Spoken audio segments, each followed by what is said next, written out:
Whoa, can you hear me?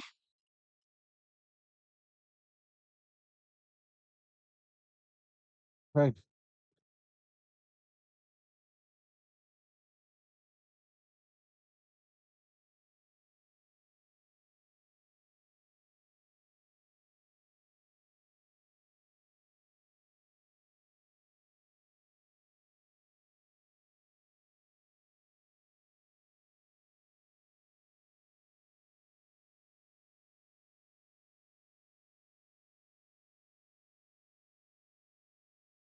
Okay. Let's see. Another day, another time. Yeah.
I grew up in a place where they told you what to chase, told you how to run the race.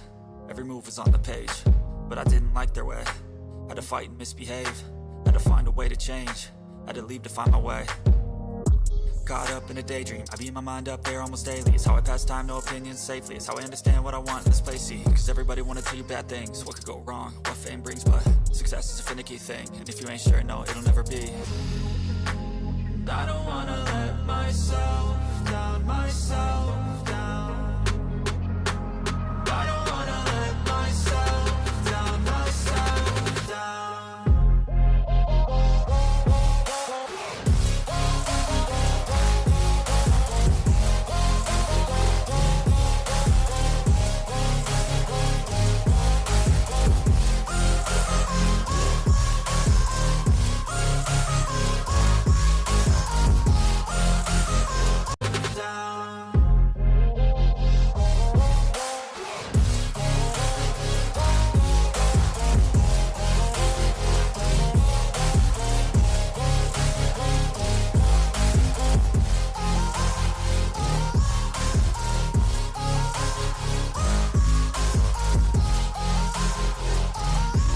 Team armed robbers came to her home.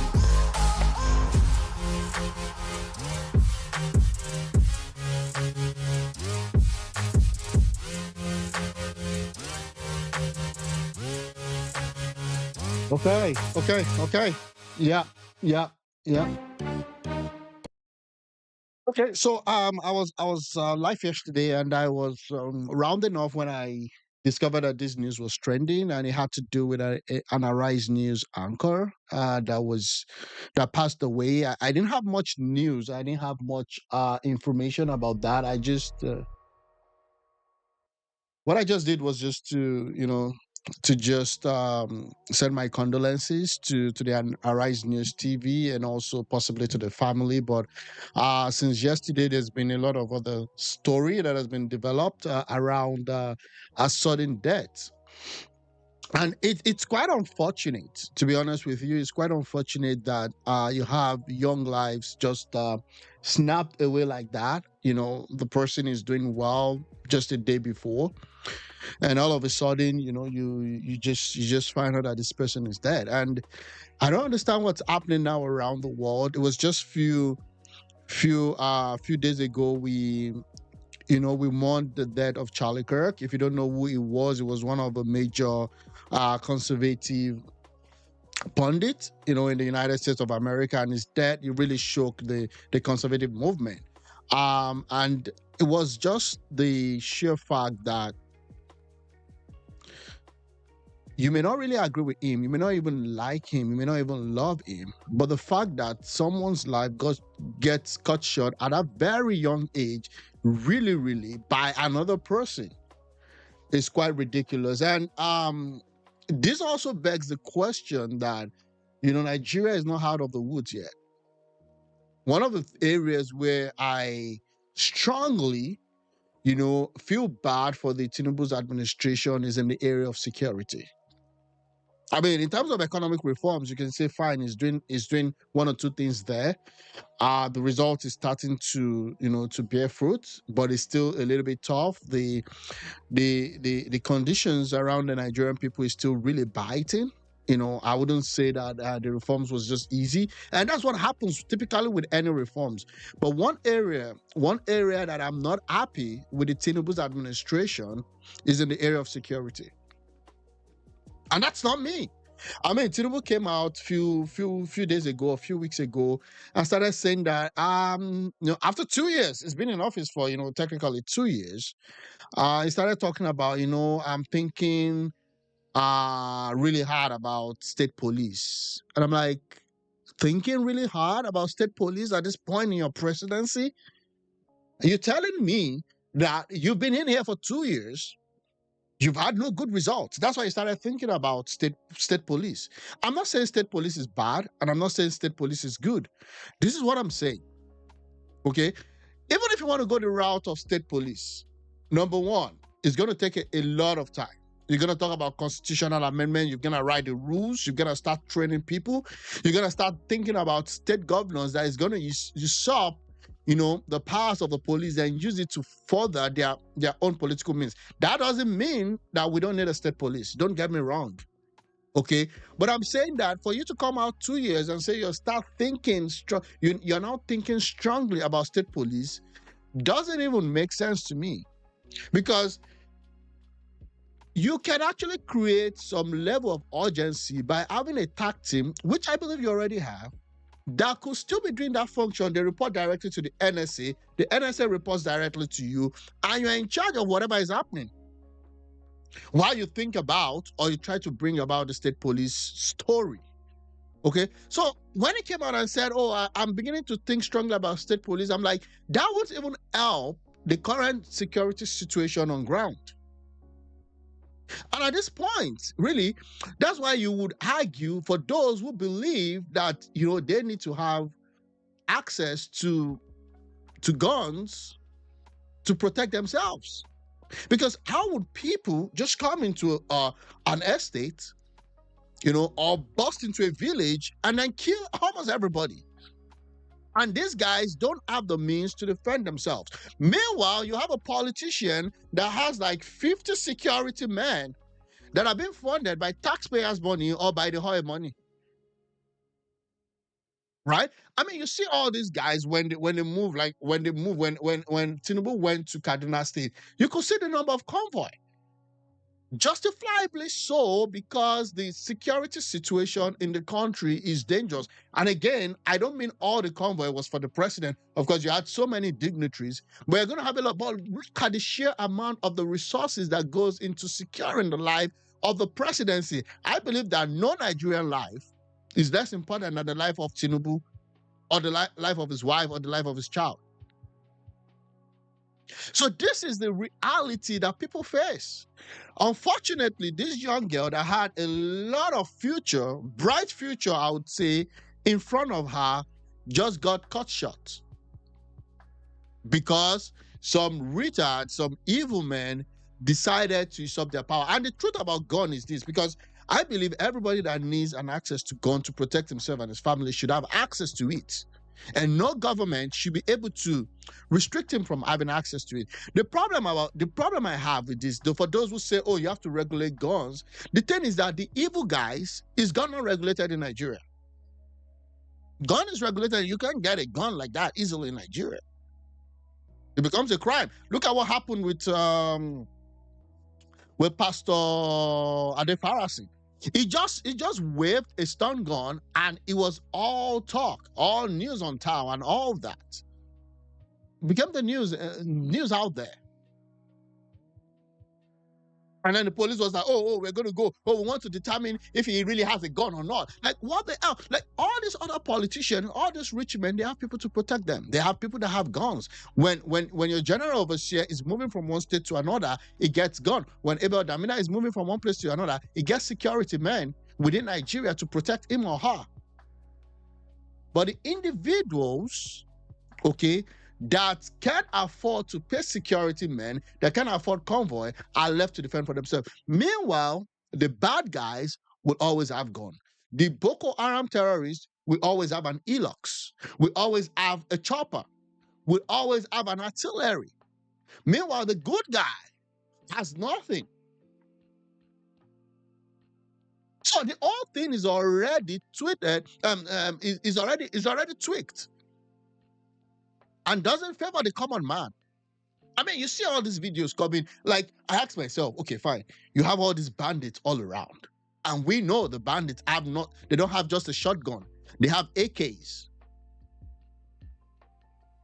And then they get into villages and then they kill all the men. And then you see the women cry. What happens to them also arranging themselves, knowing that they're actually always sleeping in the valley and the shadow of death every night? Why can't they have something to protect themselves? Even the disciples of Jesus at least had swords. And the reason they couldn't use it was because Jesus said, you know what, don't use it. If you use the sword, you're going to die by the sword. But they had it. They had it. One of the disciples had a sword. And he was staying and moving with Jesus. What are we talking about? At least he had it. For his own personal protection. So that's it. This lady is dead, unfortunately. Now, really, what happened? Now, so we want one of so this is but before, I just want to talk about what really happened before talking about other people. So this was what happened. I reached out to our correspondent in Abuja, who detailed the circumstances surrounding her death. She jumped down from her home when she heard about 14 armed robbers came to her home. And she did not die on the spot, Dr. Abati. She went to the hospital and she was rejected. And I'll tell you the name of that hospital. If you can continue with your thoughts, I'll bring out the name of that hospital, because this really is a tragic, tragic incident. Somebody's life could have been saved. Yeah. But the hospital rejected her. Dr. Abati, go ahead. Let me get the hospital. Okay, this is heartbreaking, as you have said. This is sad. This is horrific. That lives will be lost in a country where there is a government and where the responsibility of government is to save lives and property. And yet, on a daily basis, we keep hearing these stories about Nigeria happening to persons. If people are not killed due to bandits attacks, insurgents attacks, terrorist attacks, they are killed even by circumstances of just being Nigerian. And that's why repeatedly we have said on this table that Nigeria happens to people. When Nigeria happens to you, we are left sitting here and paying condolences, expressing our regrets, condolences to families, to persons involved. This one has struck home here, and that's why we are all in black, mourning our colleague. It's very sad, it's very unfortunate, but it should be a subtle reminder that the Nigerian government still has a huge task to ensure that every Nigerian can feel safe in this environment. Mm-hmm. Anybody who comes into this territory, called Nigeria, can sleep at home. How can somebody be in a home and then armed robbers will go there? We used to say that armed robbery had been eliminated by 419, by petty crimes, by e-fraud, but to see that armed robbers are still actively at work. Yeah. So again, it's quite unfortunate, and everybody moves on. Everybody moves on. Everybody moves on, and those who, wants to turn. Yeah, this is heartbreaking to not to hear. Is EAR. Okay. Yeah, it is really bad. I've seen several hospitals. Again, they said the hospital rejected her. I'm saying that again.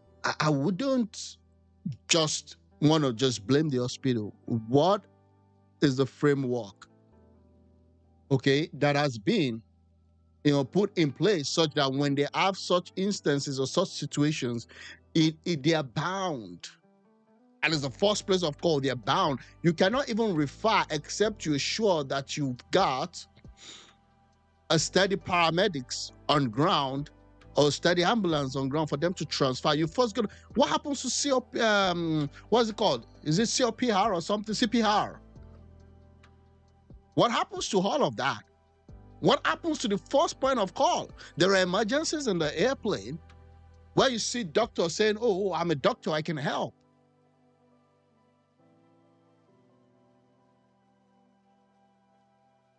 Yeah, like this guy said, just pray that when you face danger, that the first thing your brain chooses to react with isn't something that would lead to your death, because we have little or no control of our emotional reactions. So I'm not gonna blame her for jumping.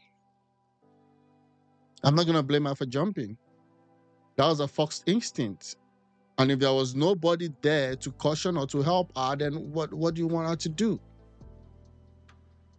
And possibly maybe it's not even a very tall building, because according to Orji, she's saying that she drove herself to the hospital, if I get that right. So it could have just been a minor stuff that wasn't taken care of immediately, and then it led to a danger. So again, I'm not going to say, why are you going to blame her because she jumped? She could have jumped reasonably, knowing that it's not a good. You don't know where she landed on. It could have been that. Again, I'm not saying that that's the right response, but I'm just saying that I'm not going to blame her for that. I'm going to blame those that should be in charge of the security of a country. I'm going to blame those that should be in charge of what happens in a country that have not been doing their jobs. And not just this current administration. For all I care, it's been almost all of them, including the military. But right now, it falls on the table of certain individuals who will take the share of the blame. Because if you can't stand that heat and you can't do what is required, then you've got to leave.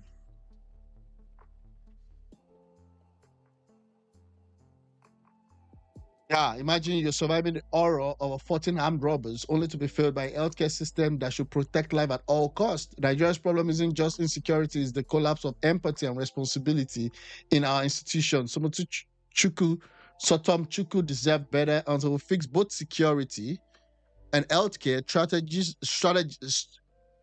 tragedies like this will repeat. R.I.P. Sotom. Yeah, why would you? Again, I know the reason why they reject is because when stuff happens, there could be a liability for the hospital. And that's why I'm saying that the hospitals needs to be covered, especially when it comes to emergency. Okay? So it may not just be money alone, it might be liabilities. The whole system. And that's why I say when people come and say, oh, Obasanjo did this, Obasanjo did that, I'm like, the whole system was messed up. Everybody that has ever stepped into that White House has not really helped to move country to a place where I would say that we're there. And that's the problem. That's the problem. Who rejects injured patients? Nigeria Hospital, yes, we do. Absolute pathetic folks. Where are the laws? And that's why I keep saying that the House of what's it called again? Yeah, let me see this one. There is a secure Abuja now. Hashtag Wike. I think Wike should sit up, and secure the country. Let me look for that. Let me see if I can get that.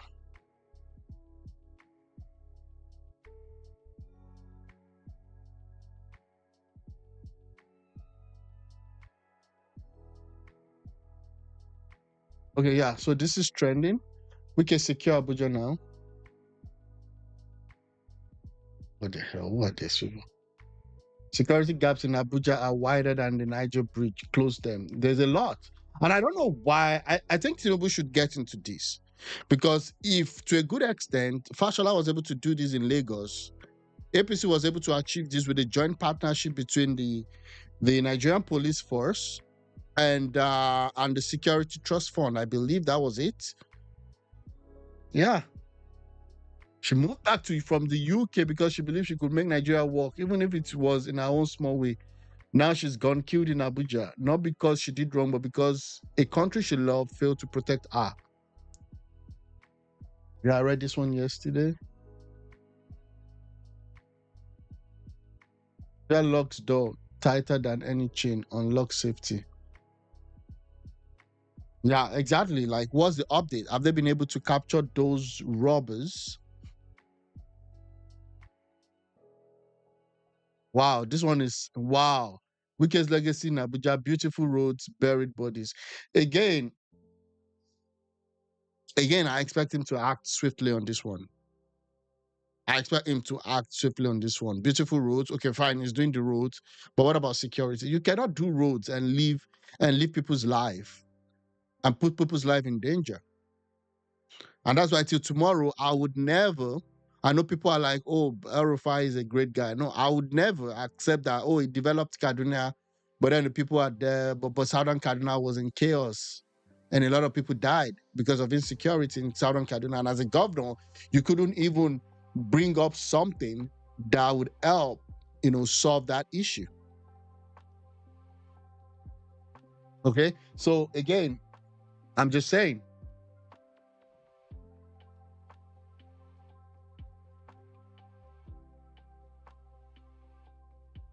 from estate to estate. So it means like it's more of a gang stuff. We can map out security. Security shouldn't be very difficult at that small level. Abuja is not this big, state. You should be able to solve security issues in Abuja. And as you're trying to secure, because now as you're trying to secure some of these other northeastern states, you're gonna have all these guys also move around.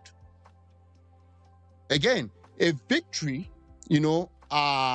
successfully stamping out Boko Haram or whatever bandits in one place doesn't mean that automatically everything gets eradicated. It could be that they just move shops. I'm telling you. So again, as you're counting victory in some of these northern states, you've got to understand that they might actually split across board, and then they become fringe elements all over the place. And it's just going to be like wildfire, just popping up here and there. So you got to understand that as you're fighting them, the insurgency, as you're killing their leaders, as you're taking some of those bandits, taking them into custody, those ones that are left with no hope will definitely split across. Now, that doesn't mean that this is from maybe a terrorist group, but I'm just saying. If anybody is doing anything that is jeopardizing the lives of innocent individuals, then they've got to be taken out. Just to say idle. Okay, so yeah, secure Abuja now. That's it. Let me see. Last conversation and all the plans that you had for I don't know what this is, but okay. You're so beautiful. Inside and outside, and even in death, you were still so beautiful. Yeah, it's so painful to watch.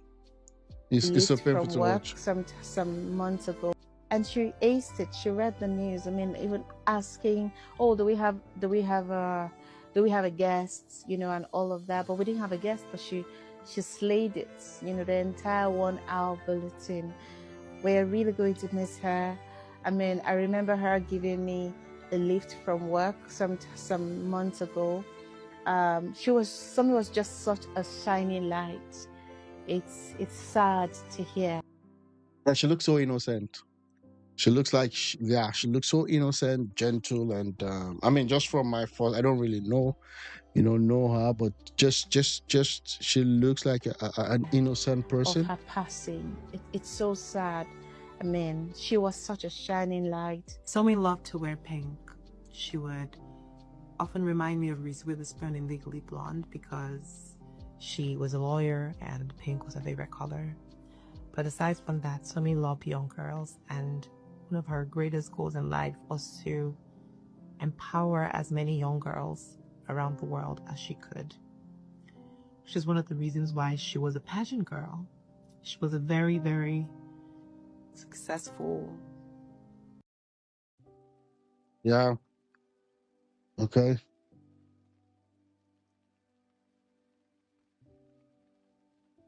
When spoke about security, Governor. Oh, when Ireti Kingibe spoke about security in FCT, Governor Wiki acted like she didn't know what she was talking about. Nigeria trends, okay, as killing, robberies, kidnapping, ravage, capital. I think you should just, I mean, while you continue to build the roads, I think you should put security as number one right now. Make it your focus. Okay, make it your focus. She wanted the best for Nigeria. Also, this is from her. In the past couple of years, it has been increasingly important for me to be more than just a Nigerian citizen, but an active one who flies the flag of this glorious nation high. One who has an unwavering belief that we can be great again by loving each other, establishing high standards, and striving for excellence in all we do. I pray someday soon we'll truly be free. Happy 63rd Independence Day, Nigeria. Love, Miss Tourism World, Nigeria. Yeah. Okay.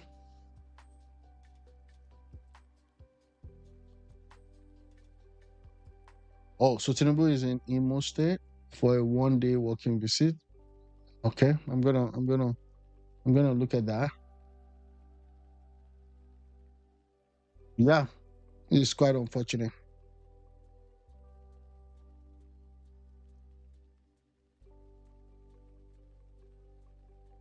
Okay. Yeah, I wish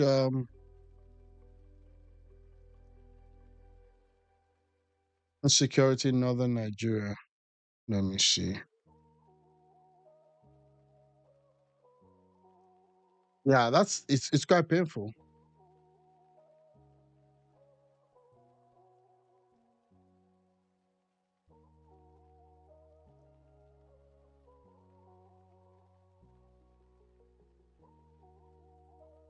Yeah.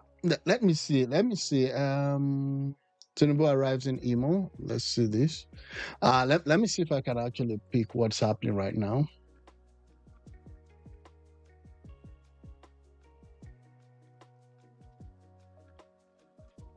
Yeah, people still mourning.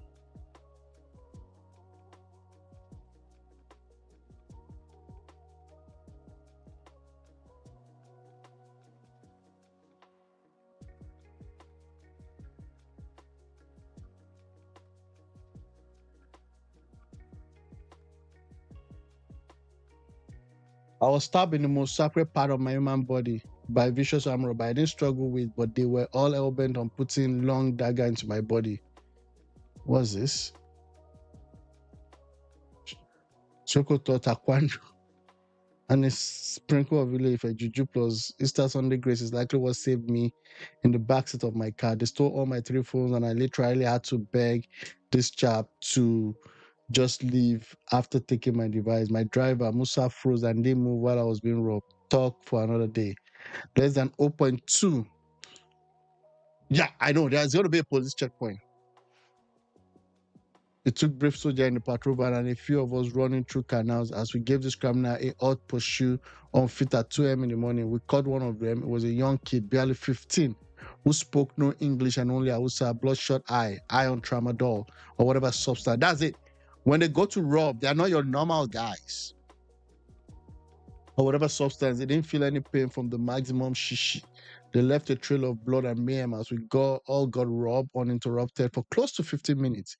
A Uber driver, I believe, was stabbed in the face. I doubt he made it out alive from that ordeal. Getting to the hospital, I got a lot of tetanus shot and a stitch to my. Abuja is not safe as many like. If Abuja is not safe, then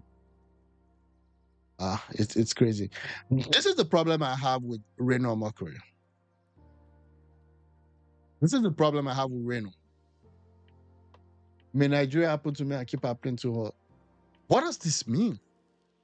I mean, this guy who flip-flops on a lot of issues, it's going to be a talk for another day. What does this mean? People are mourning the death of their friend or their loved one. When bad things happen, many of these nations are quick to say that Nigeria has happened to them. I don't use that word. Okay, I don't use that word because the whole world is full of evil. You can be in the United States and you just have gunshots happen to you. But at the same time, when people are mourning, you don't use that time for you to want to trend. I mean, you were the one that also gave us Jonathan. You were his publicist or something. Okay? Good and bad are universal as day and night, but it can't be avoided to a good extent. You can secure yourself. You should be talking about situation. 20 people every year in America, 10,000 people are murdered. This is more than twice the murder rate in Nigeria. Have you ever had American badmouthing their country? This is earth. This is not heaven.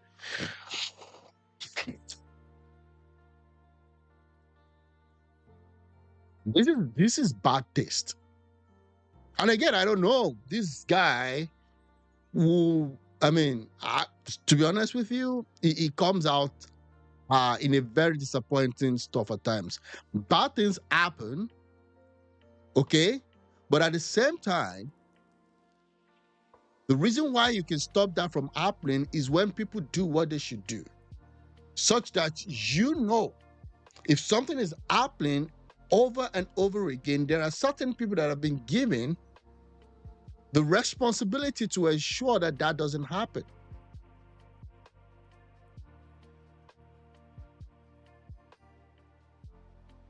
Bad things happen, then why do you have security votes?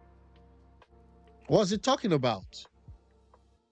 So the fact that people get killed in America, aren't you aware that there's been a lot of laws, a lot of rules that ensures that at least people live safely wherever they are?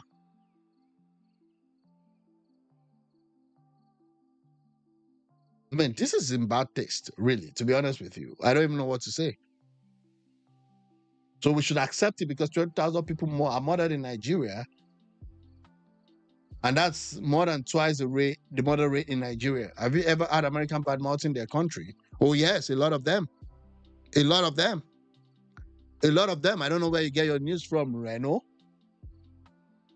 This is earth. This is not heaven. We're talking about making sure that when someone escapes a tragedy and it gets to an hospital, the hospital does not even make it worse. There can be rules done. What is the National Assembly doing? This is what makes me kind of cringe when this guy tweets, because he's never had a consistent position on anything. Today is with Atiku, tomorrow is with Tinubu. Yesterday was with Jonathan. I mean, I don't place any premium on people like this. 600,000 students. We're not talking about student loan at this point, for crying out loud. This is moronic. We're not talking about student loan. We're talking about security, which, as Abuja needs to be secured, so every other state, every part of Nigeria needs to be secured. And there are ways to do that. Then why do they pay these government security votes? When there is security lapses in a state, the response is not, it happens everywhere in the nation. That's a very dumb and retarded way to look at situations. Nobody's talking about food prices right now. We're talking about security in Abuja and every other part of the country. So what does food prices have to do? You understand? Then this guy goes, you know what he does? He kinds of mine data and goes and like, oh, in 1975, inflation was about 40K. Okay, today it's 20K. But then between 1975 and today, there's been years when inflation was around 11%. And I'm not going to go into that economic stuff because I'm not belittling the work that the presidency is doing in terms of the reforms. It was a very bad stuff. I mean, if you have your brain and you're functioning, you know that the economy that was given over to this guy, Tinubu, was very bad. And I'm not disputing that, okay, fine, he's working on inflation, he's bringing it down and all that. But we're talking about what? In this context, we're talking about security in Nigeria. Yeah, things have improved. Oh my God.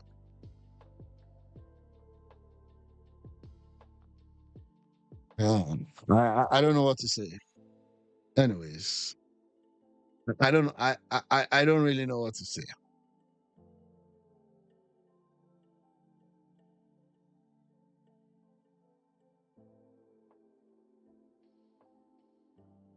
And it's quite painful. I'm going to talk about Peter Obi ADC stepping down issue. And then I spoke about that also yesterday.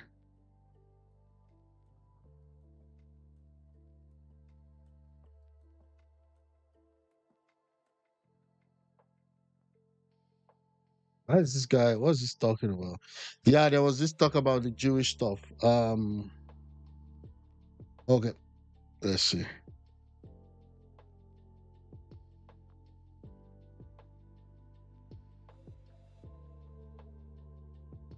And again, that's just the reality of what's happening. Let me see.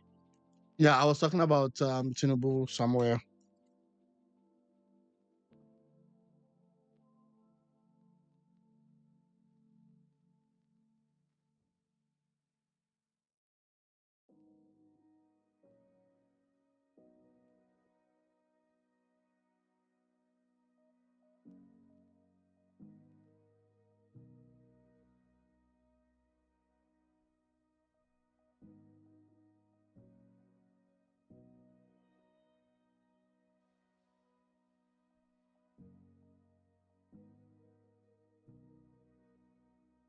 Been made. History has been made in the southeast. 24 APC governors. So we have 36 states. 24 states are for APC. Some states are for PDP. Some states for ABGA. One state is for LP. 24 APC governors out of 36 states, 2/3. With Tinubu being the president, you know where I'm going, right? It becomes very difficult. It becomes very difficult for whoever the opposition is. Even if it's Atiku and Obi together, it's becoming very difficult by the day. And the ADC is not even serious. Obi is not serious. Peter Obi is not serious as we speak. You see, I tell people moving up and down, jumping from one place to the other, tweeting about some horrific events happening in a country is one of those things that you need to do. But that in itself is not enough to secure you the presidency. The fact that you go to you visit this person, you visit that person is not enough. And justifiably, the way they've made everything to work is that right now you need to break loose. For you to break loose, you have to win elections. For you to win elections, you need the structures. I'm telling you. And people bring the story of Donald Trump. Donald Trump did not run as an independent candidate. He ran on a structure that was really entrenched, which is the Republican Party. So Obi's approach is different from Donald Trump's approach. And this is what I said, running into 2023, that there were certain fundamental things that was being lost. Now, somebody commented in one of the posts I did yesterday. I was talking about, it's about, electoral fraud and all that. And I'm like, see, we can always deceive ourselves. No, we can. So give us IREC, fix IREC. There's this guy that crams stuff and spews it out. His old mantra is fix INEC now. Okay, then what happens? So again, I'm just saying, this time we're ready to welcome Tinubu to the heart of Igbo land. Have you guys heard that the Ohaneze of Igbo land, and I don't know if they speak for anybody, I don't know how strong their power is, I don't even know what's up with them, how they determine who wins, in that block vote or not. But they've already said that the Igbos are not interested in presenting any candidate in 2027. No, you have to fact check that. No, you have to check that out. They're saying that we're not interested in what happens. Okay, we're not interested in what happens with the Igbo presidency. We just know that the Igbos are not bringing out any presidency in 2027. They're not bringing out any candidates in 2027. So what happens?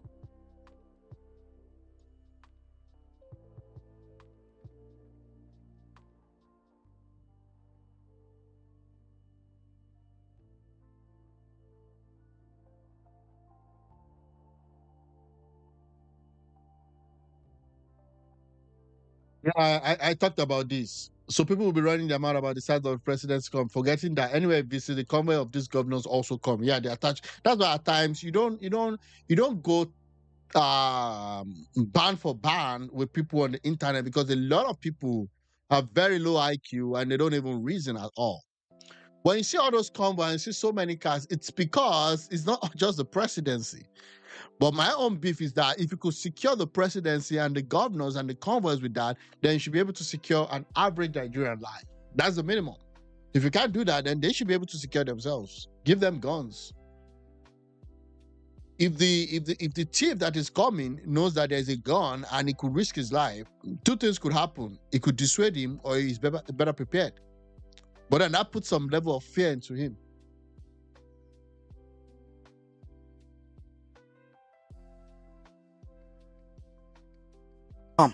Everybody just keep quiet, just look up. This one no be development for Nigeria. Passport now will go take you months. Now you go do it. It's just simple minutes, you don't get passport. Nobody they talk am. Everybody just keep quiet, just look up. This one no be development for Nigeria. No be development.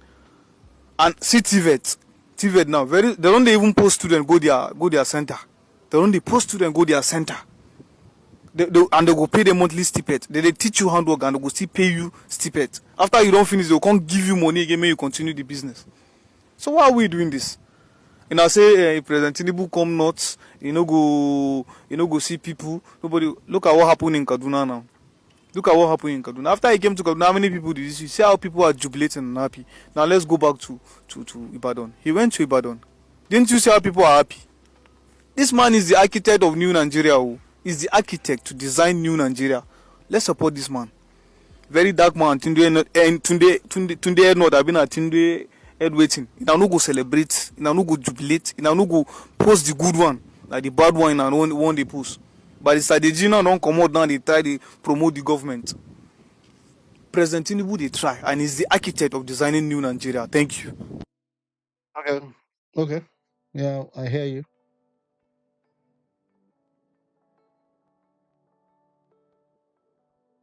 Best thing for President Tinubu, if I were him, is to sign an executive order calling them off, no more Pengusan, dissolve them. Abacha did it. You see how people want to, you see? No, we're not even sincere with this presidency. Now, again, I'm not saying that, you should let Pegasus run wild, but you don't just dissolve stuff. I don't mind the president being a dictator. I will let the protest see. You see this one? Then after, if he doesn't give the nut something, they say, oh, he's been a dictator, he wants to be a president for life.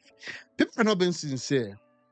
I'm telling you. And they kind of, always project, always want to push whatever it is that they want to push.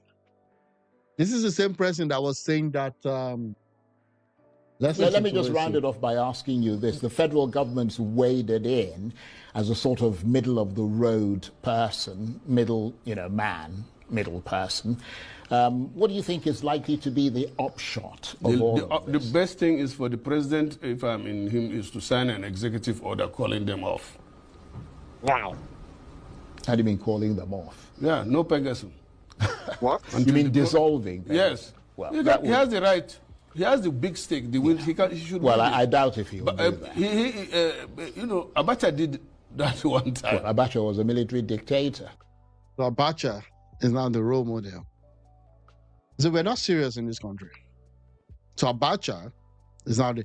Meanwhile, when the president based on the powers, according to him, okay, I'm not going to say anything. According to him, says that he can actually remove the governor of a state because emergency power is given to him that he can declare a state of emergency. Everybody was like, oh, he's moving beyond his ban and all that. Meanwhile, that stuff, that declaration went to the House. There were a lot of cases in the court for that, for just that pronouncement. But now this guy wants Tinubu to dissolve them, call them back. Dialogue would do it. No, but We presume that your APC president, I mean, the president in your APC I think I don't mind. is less of a dictator than Abacha was. Okay, but in this case, I don't mind if he can be a dictator because certain situation deserves very drastic. I mean, I get angry. If I were But I agree with you to the extent because that, look at it. that Just the president has the right to take oil, action now, in defense of the country. The price of premium this thing was 830 just day for yesterday, but today it went up. It went up to 900 or so. Who is going to suffer? Well, they argue, Pengerson says there's enough fuel supply in reserve to last at least 30 days. Do they have any fuel? To last at least 30 days, and there won't be any disruption. Do they have any fuel? Anyway, we'll watch and see what happens. I mean, Nigerians are already out there. Right. If I know how to find them, we will protest against them. I will lead. Well, let me just round it off by asking. These are the people that is leading this country. You know, just turn everything upside down. You know, again, it's quite unfortunate. Okay, student loan. Yeah, I'm just catching up with Tinubu stuff. Okay, this is him in Imo State.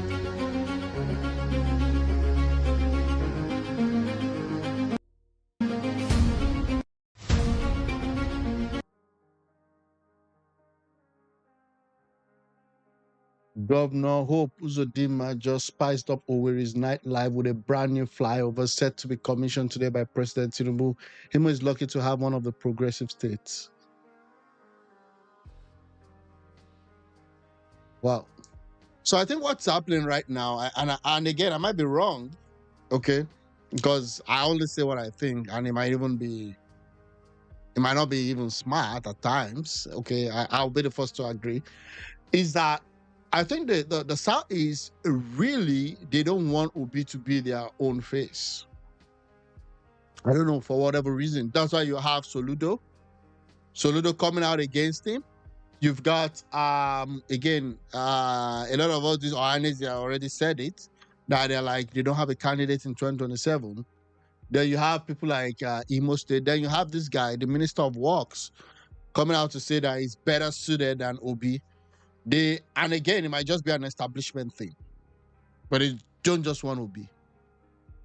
They don't just want to be.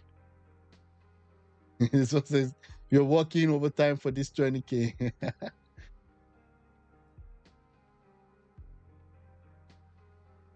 Okay, so let's see. Oh God, but leave him alone. We know they do that in our Lagos politics for without. Even if Tinubu like make him commission my mama, him no fit get 5% votes. Well, we'll see how it goes. We'll see how it goes.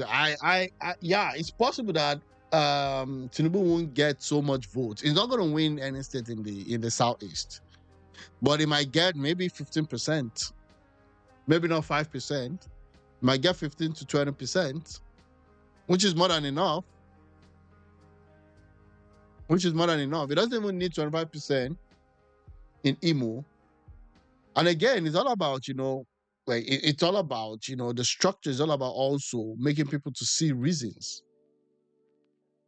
So if the Ohanese is saying that we're going to support him, you have all these governors saying we're going to support him. So Ludo already said they're going to support Tinubu anyways. The ABGA is going to support Tinubu anyways. And there is a gentleman agreement that, okay, fine, maybe ABGA wins all of the local elections, but in the general elections, since they're no longer in the good books of Obi, that they're going to just toot everything towards APC. Again, maybe it doesn't win. I don't even see him winning any state in the Southeast, but then he might get more than 5%. I'm just saying.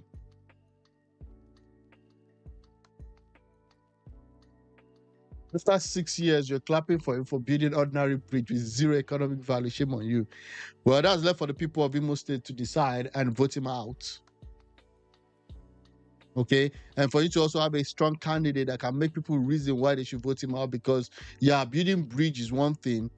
Does it translate to something economically good? Yeah. So no flyover in one underpopulated vehicular traffic would now translate into, so one flyover in one underpopulated. Okay.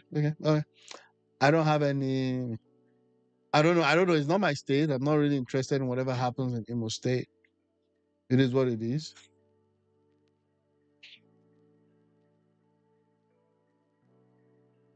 Yeah. Let me see if I have anything.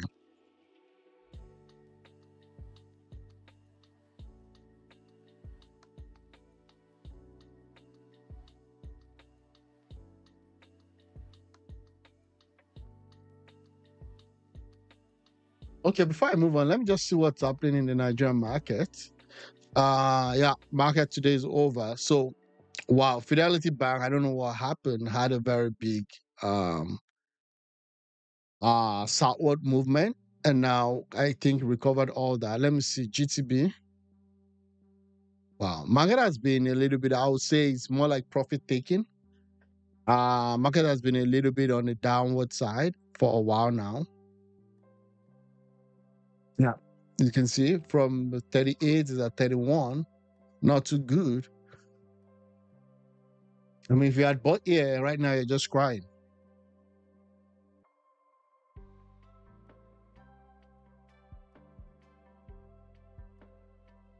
Let me see the major winners for today.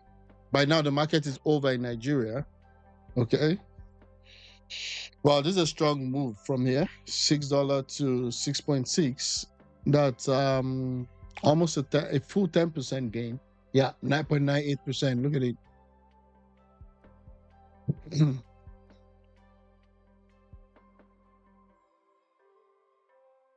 Yeah. So the market is a little bit, yeah, a little bit like no major directions. You can see that. No major directions. Let me put it to weekly to see no major directions right now in the market. It's just been more of profit taking. Wow, what is this? From $7 to 16. NCR Nigeria Limited. How come I missed this? Wow. Can see that? Not bad. Not bad. This is 100% gain from August. More than 100% gain from August. NCR Nigeria Limited. I don't know if there's going to be any news.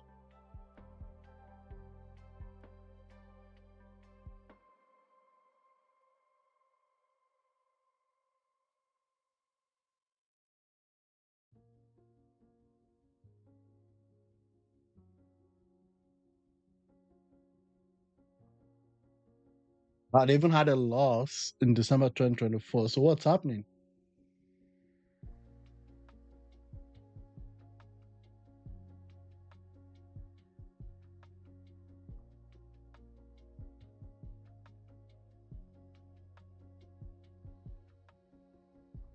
Yeah, I don't know.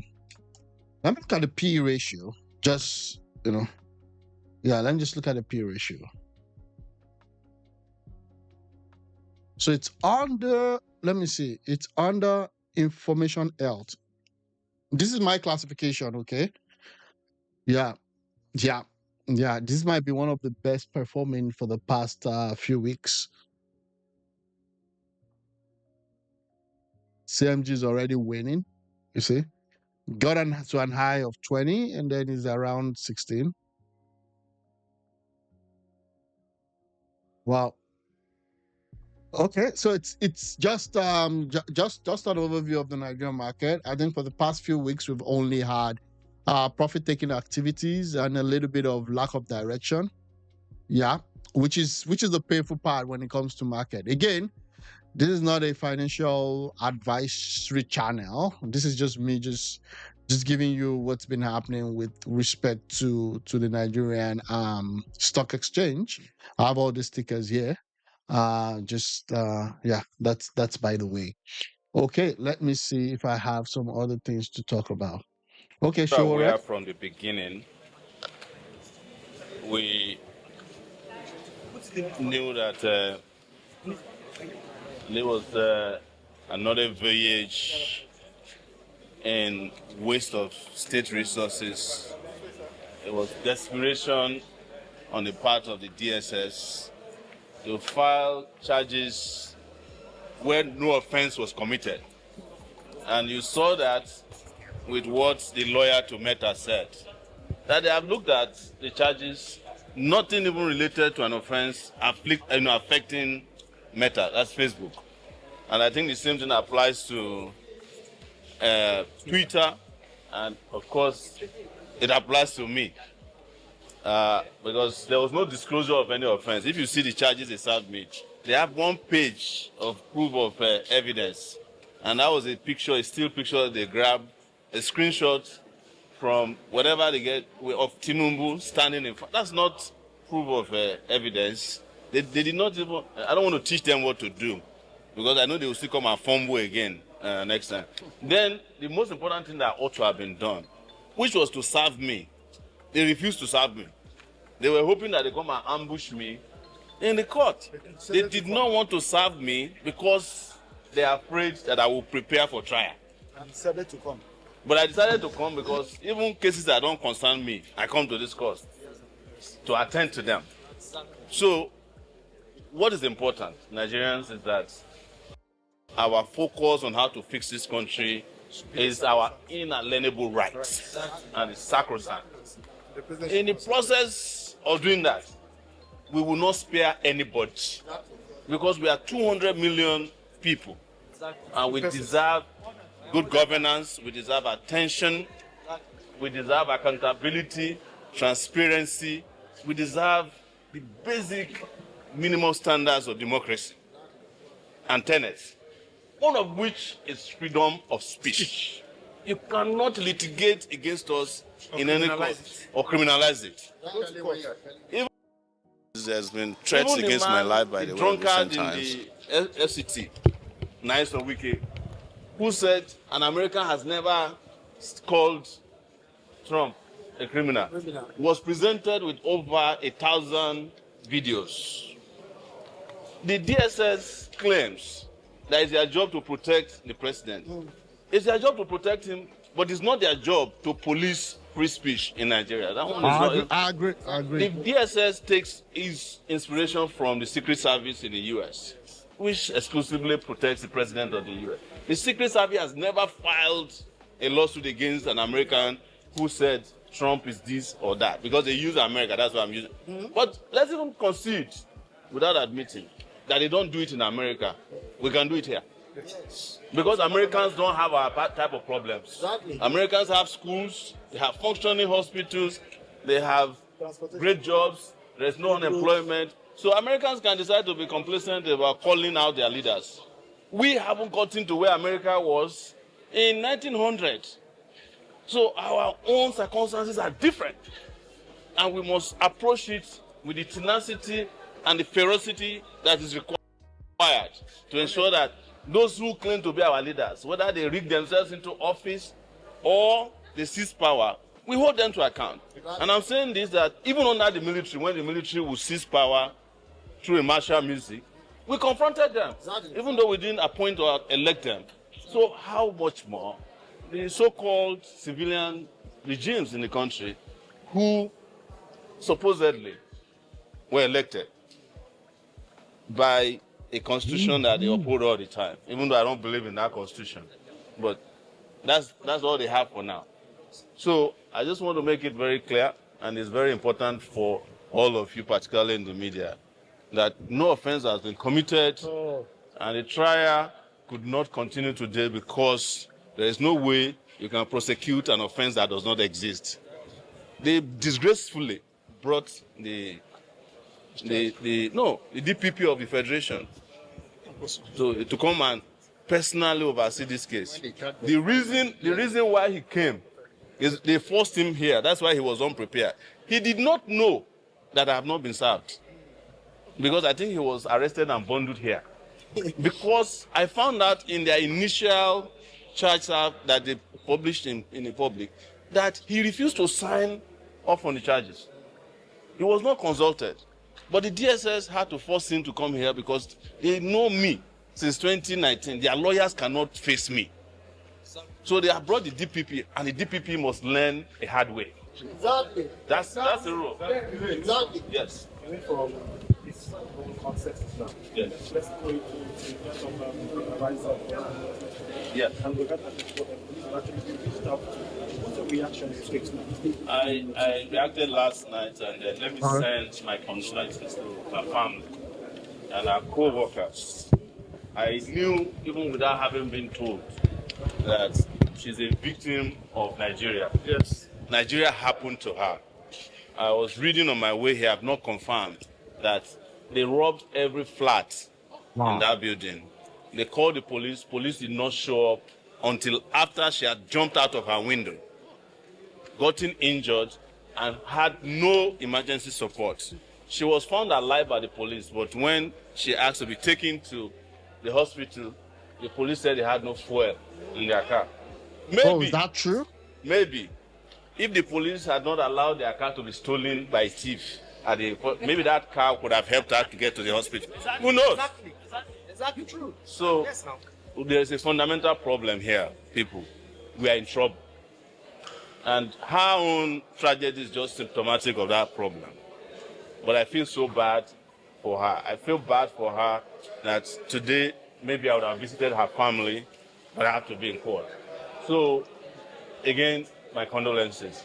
But Nigeria happened to her. Nigeria has been doing people dirty everywhere. And our own case came to the surface because she's a, she's a member of the elite class. As we are speaking, they are killing people in droves in Kwara State. Those ones don't even hear from the police or army. Really? They have been left on their own. The people of Zamfara have been left to their fate. People of Kaduna have been left to their fate. Katsina left to their Benue left to their fate. Kidnappers are riding roughshod. Because, again, your leaders have more interest in trivial things than substance. The people that should be prosecuted by the DPP are the people who are engaging in banditry and terrorism. But the DPP will probably be one of the people meeting with them in Zamfara and taking selfies with them. That's what they do with bandits. If I were to be a dangerous terroristic person, they will come and negotiate with me. Yes. They won't bring me to court. So that's please let's correct this impression, because I know that some people will now go and my name is Maxwell. I'm a part of the Lego team. Let's put the record straight. I know that small time some people will now write that Showore is running away from being arraigned. No, the law is clear. The law says that for you to arraign somebody, you must serve the person with the charge or charges, and the person has 3 days. That is abject. Then on the Constitution section, that is an adequate time and the facility for him to put himself to order. That one is on that. Then secondly, and we also want to advise Mr. President, you can't continue like this, because you have arraigned preferred charges against Showore simply because he called your name. You, Mr. President, have you forgotten I and you called Jonathan name during the time of Occupy Nigeria? They are in Lagos. We carried Jonathan coffin, and Jonathan never arrested any of us. Jonathan never preferred charge against any of us. Why should their own be different? Yeah, I mean, whoever is advising Tinubu or whoever, maybe he's not even aware. Because at times a lot of these things happen and he's not aware until maybe later on when he sees it out there or when he sees it in the news. This is a very ridiculous path to take. Like, free speech is either we have it or we don't. And again, I'm saying that the people in charge of the president's media apparatus or media infrastructure has done a real disservice to the president. They should have let this fly. I don't agree with him coming on Twitter and say this criminal has said corruption is over. I don't agree. I wouldn't say that. Okay. I wouldn't call him a criminal. Again, but it's just ridiculous that in the myriad of a lot of problems that is facing the country, we're able to have time to start, dragging, oh, you shouldn't have called him a criminal or not. And then you had an Onuga trying to write to him and say, please take this post down. You gave him the right to be able to come out, okay, to be able to milk this thing, thereby getting himself some social capital.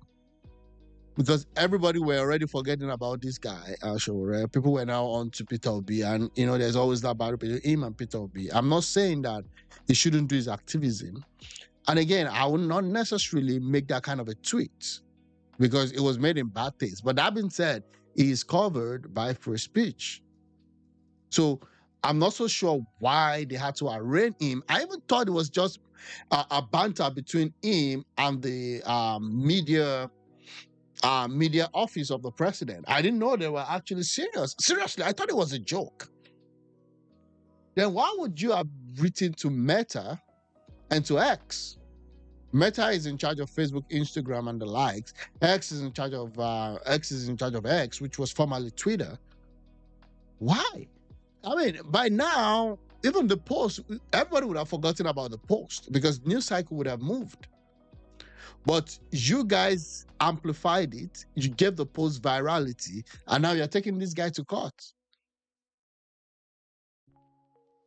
I don't really 100% agree with the politics of Showore because I feel that it's just more of activism, not really politics. But he's the one that is mixing politics with his activism, which is fine. He's in his right to do that. But what I'm saying is this, that the presidency really, really had a media group that didn't know what they were doing. And the same thing with Wike, like the battle with Wike and Showore too. There could have been a better way to handle that. I'm highly disappointed. I don't know those who are advising you. Please, as a matter of urgency, discontinue this charge and face what is facing you. Exactly. This is a distraction. And you cannot agree with him on us. that one. We are following you. We must criticize you. Yep. Go to the villages and see how people are mocking you. The other disaster that died, that called himself president, he died and Nigerians said we are jubilating. I'm talking about President MADUAGWU. Again, I won't, even though I agree that Buhari didn't help the country, I won't come out and say the other disaster that died. It is his right to do that. It is free speech. Okay, it is free speech, and that's why I have my own free speech. That's why I wonder why people come in here to come and say, oh, you should have said that. It's my free speech. I say what I want to say when I want to say it. If I don't want to say it, I don't say it. But it's either we have free speech or we don't. And that's the beauty of democracy. That's why we're not under a military dictatorship. It's either you have free speech or you don't have free speech. As we are jubilating, what shall you be remembered for? That you asked DPP to come and prosecute a funny charge against Showore. Mr. President, why didn't you go for civil litigation? Why didn't you file action for defamation and claim millions? Is so under civil immunity? Yeah, exactly. Like, but that's crazy. I thought it was even a civil stuff. So they're elevating it to the status of a criminal stuff. Wow. Oh, this is not good. This is a bad precedence for the country. So the point we are making is that please terminate, withdraw these charges, and concentrate in ruling Nigeria. I just want to correct one quick thing. You said you are following him. I'm not following Tinubu. I'm following his policies. I am not following his policies. I don't follow his footsteps. No, not his footsteps. Not his footsteps. I said we are following him. Whatever where he got it from. If you go outside and lie, we challenge it. Go outside. But the other part is that two things. If this charge proceeds after arraignment, the president must be willing to come as my witness Yes, I'm not going to use God as my witness. I want to use him as my witness that my statements are correct. Even if you go the civil route, truth is a justification. I will justify everything I've said about anybody who is in position of authority in Nigeria. I've been around long enough to be able to say this confidently. So, guys, thank you so much. We still have 2 other pending cases.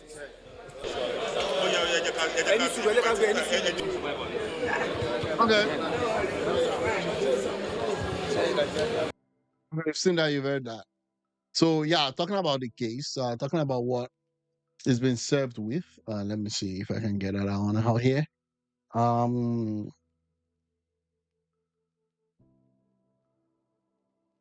what's this? One day like this, 7 years ago, was to come out of prayer, and God is still fulfilling it. Okay. Let me see. Yeah. So in terms of the case that this guy is facing, this is it. Showore again arraigned over alleged false post against President Tinubu.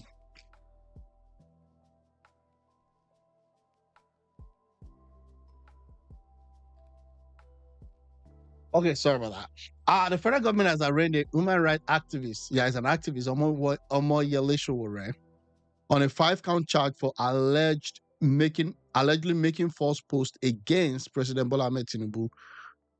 They shouldn't have done this to cause breakdown of law and order. What they posted wouldn't have caused a breakdown of law and order. It was just a statement. It might be wrong. You might not agree with that statement. The charges have X.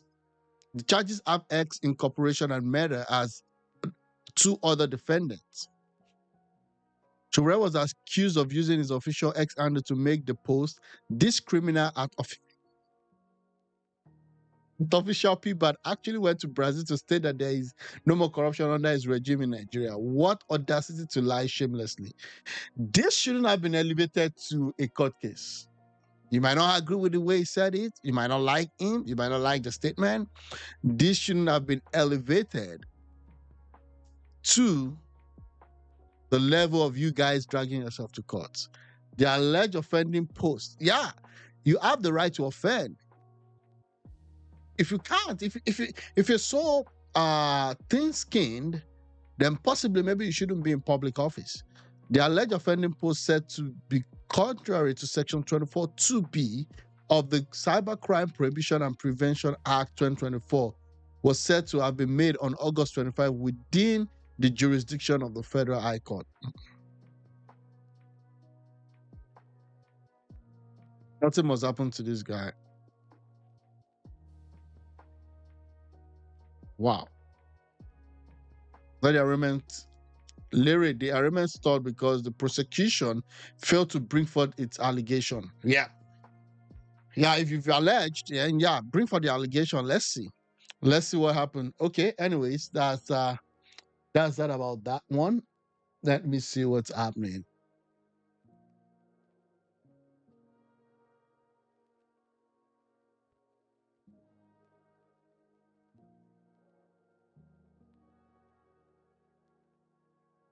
Oh, sorry.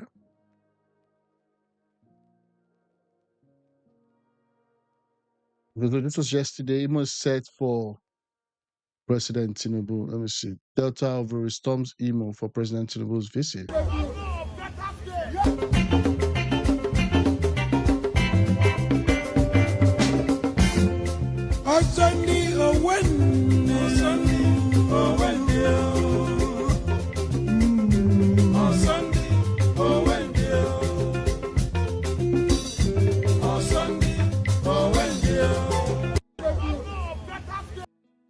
Nigeria is. Okay, let's see.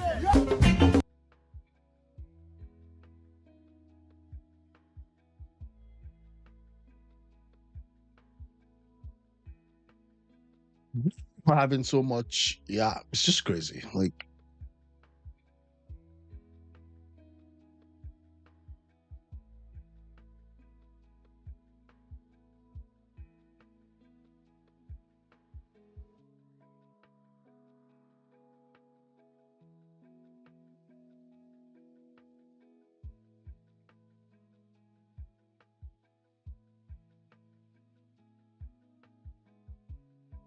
Well, Imo State. Yeah. So you have this flyover is completed. Imo State. What's up? What's this? So President Bola Ahmed Tinubu arrives Imo State, commissions your flyover. Let's see. Yeah, I've seen this again. Okay, so this is what he's coming to do in Imo State today. President Bola Ahmed Tinubu will be in Imo State today to commission and inspect landmark project that reflects both the renewed hope agenda of the federal government and the transformative leadership of Governor Hope Uzodinma. So you're gonna have the flyover. You also have the Imo Concord Hilton Hotel. Okay, and then you have the international. Let me reduce this. You have the International Conference Center being approved, being also commissioned, and then you have Imo Digital Learning Center. What about the schools? I understand the digital, yeah, but what about the other schools? What about other stuff? Okay, Hilton Hotel. An average person in the state wouldn't really benefit from this. It's a good investment, anyways. I'm just saying. Well, maybe from the revenue that comes to it. So just one flyover, one in ICC. I don't know. I don't know. I don't know if this is worth bringing the president from Abuja to come commission. But again, it is what it is. Also, in line with President Tinubu's drive to position Nigeria as a digital powerhouse, the governor delivered broad stride in digital economy through initiatives such as Imo Digital City and the Skill Up Imo Technosphere remote work platform. Okay, that's fine. Already more than 40,000 youths have been trained in cutting-edge digital skills, shifting from dependency on handouts to becoming global competitive wealth creator. I hope they're not using it for Yahoo, though. I'm just saying, I don't know. The Orashi Free Trade Zone, which has attracted over 7 oil and gas companies, further aligns with President Tinubu's push for industrialization, investment, and job creation nationwide.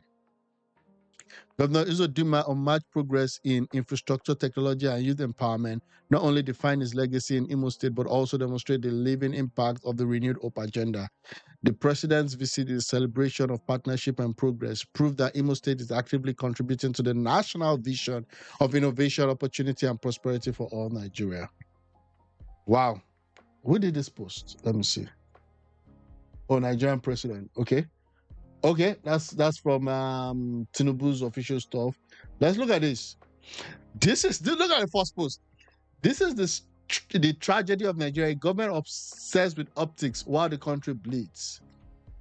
Why did he say that? Okay, nothing. Them they kill people for your country. Now book president one lunch. Imo Concord Hotel that they haven't finished yet. Abba, you guys should read the room. Yeah, they said they were killing people in residents of Okeode in Kwara State are leaving the town to a safe place after bandits attacked them on Sunday and killed over 15 people. What's happening in Kwara State?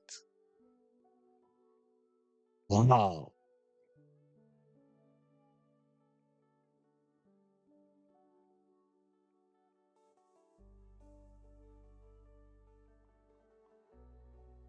Wow, this is crazy.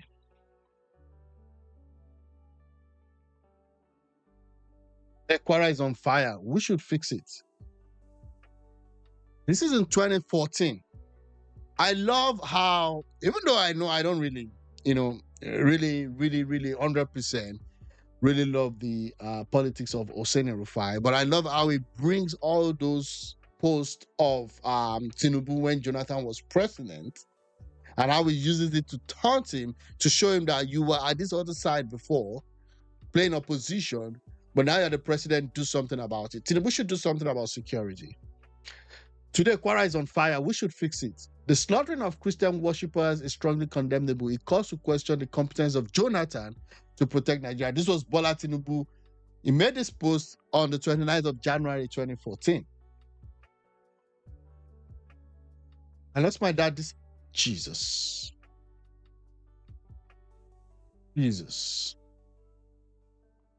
Wow. I don't know if this is as a result of that. Yeah, it's with heavy heart that I received the news of the tragic killings in Okeode, Kwara State, where innocent lives. This is Peter Obi talking, including vigilantes and the ballet of Ogbayo, were cut short in yet another mindless act of violence from armed bandits terrorizing our nation. Once again, our nation is thrown into mourning as innocent lives are cut short. This repeated attacks shows the urgent need for an emergency on national security. I don't know why we don't even have that.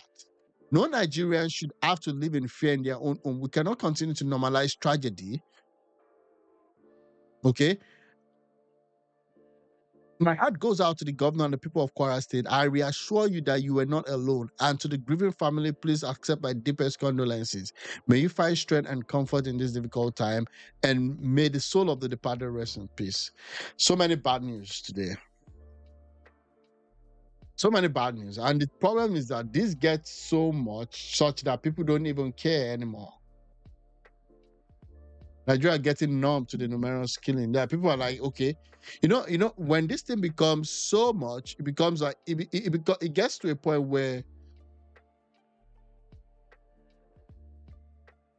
it just becomes, well, another killing. Okay, another killing. We shouldn't be. We shouldn't be.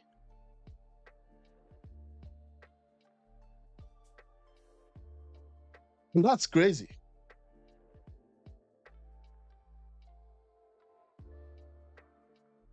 That's really, really crazy.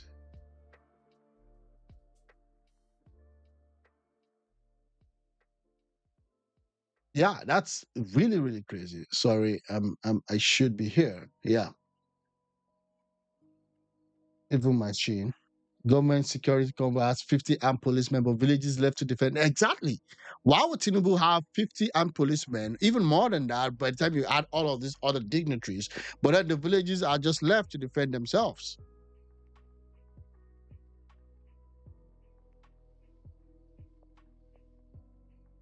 And it's getting to a point where it's becoming irritating. No one is coming to save us. We must equip ourselves as the people against both the bandits in government office and their food soldiers sabotaging Nigeria. Only Nigeria can save Nigeria. Only Nigerians can save Nigeria, and it's not looking like we're angry or tired yet.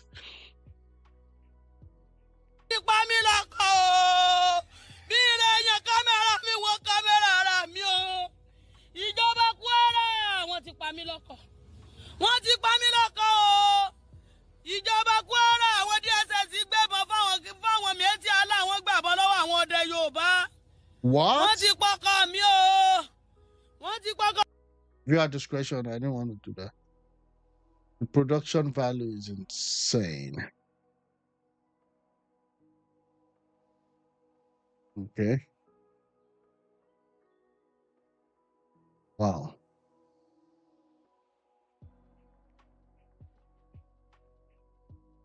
Wow. I mean, Kwara is burning right now.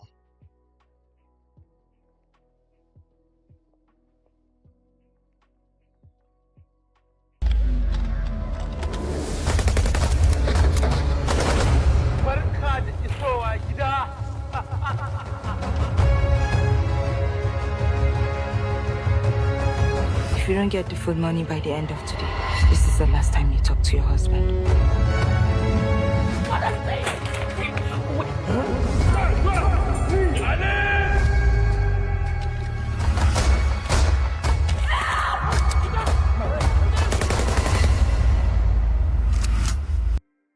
Love this trailer. 17 October 2025. The movie is The Earth is Coming. Okay, I'll try and see if I can watch it. Yeah. Okay. Yeah, we'll see what happens. Okay, talking about Kwara State, what the hell is happening there? We told the soldiers to fight against the bandit. They attacked us in Okeode, but they said they haven't been given orders to engage.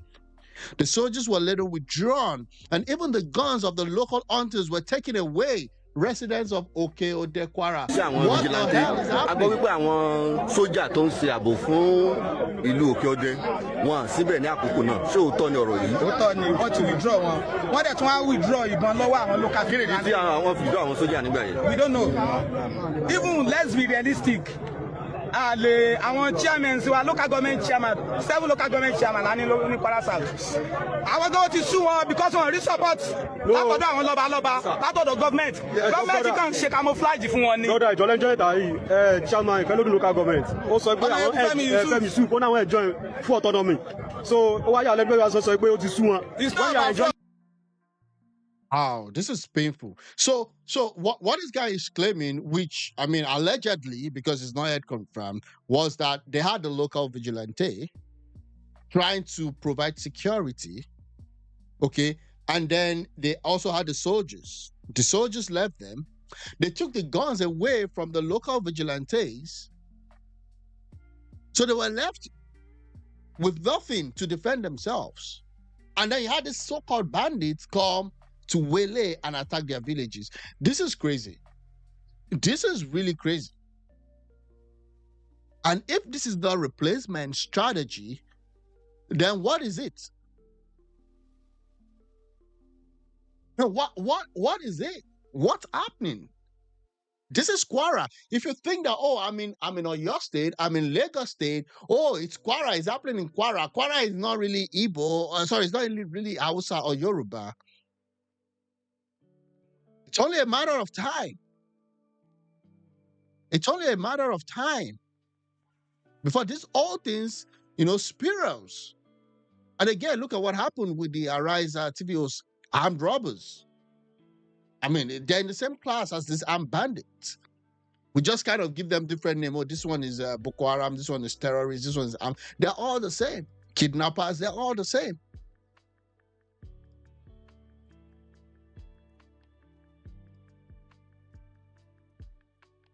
Test in Kwara State over deadly attack in Kwara State. Residents of Ajase, Ipo's surrounding communities staged a massive protest alleging that a recent surge in deadly attacks and bloodletting was orchestrated with the help of a...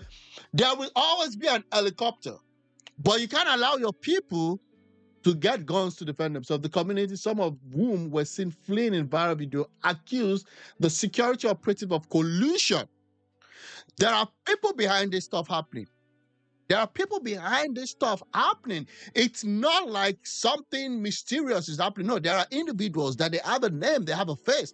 And these are the people that you wouldn't see in camera. These are the people you wouldn't see in political parties. Okay? But they're there. They're just behind the scene, orchestrating all of these things. I don't know their motive, but it's left for the presidency to do something drastic about this. Tinubu has failed when it comes to security. And I can say it again, he has failed when it comes to security.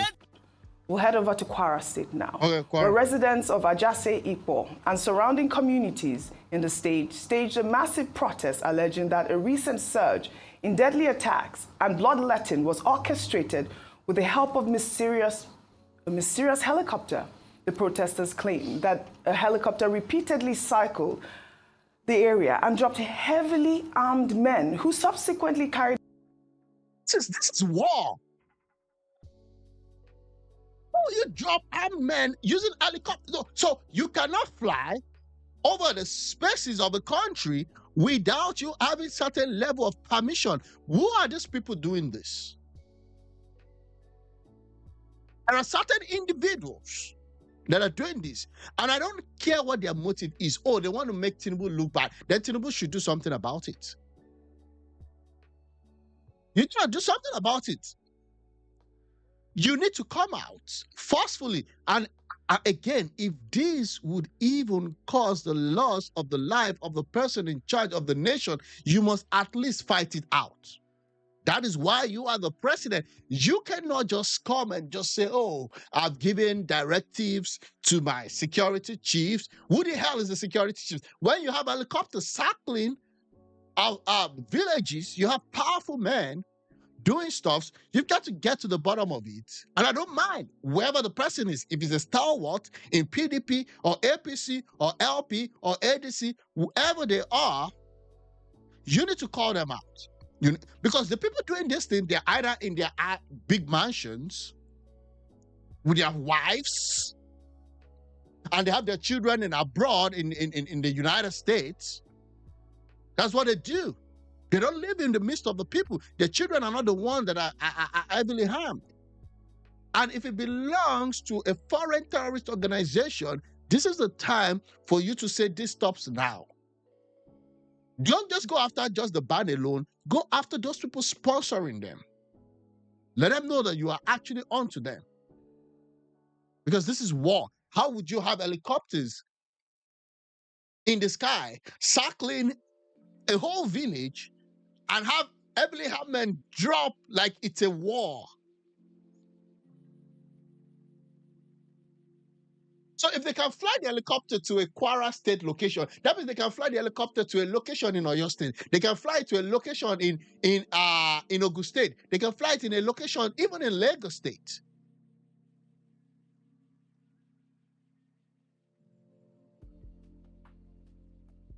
And that's crazy. Wow.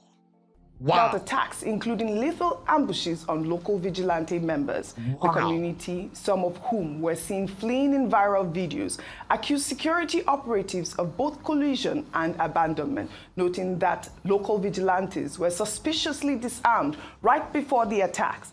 A heartbreaking video showed the moment a woman cried out to the governor after her husband was killed.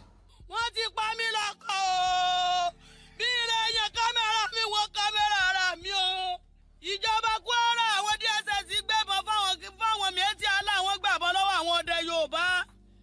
Wọ́n ti pọkọ mi o. Ọkọ mi bọ̀ wálé ni o. Ọkọ mi dékèrè ajé wọ́n fọ́ gíláàsì mọ́tò wọ́n pa àbúrò wọ́n pa ẹ̀gbọ́n. Wọ́n tún pọkọ àbúrò rẹ̀. Stéṣọ̀ Òkè Ọdẹ láwọ̀ ọkàn àwọn ọlọ́pàá gùn balẹ̀ kò sí tágbà àwọn ká. Aago 7 àárọ̀ náà wáyé o. Aago 7 àárọ̀. Ẹ rí báyìí. This was so hard to watch. We know that the governor of Kwara State has asked for more military in the state. The residents suggest betrayal from security forces and are demanding an immediate, transparent investigation. Wait. So we're saying that the Miyetti Allah, they actually have a Twitter account. What the hell?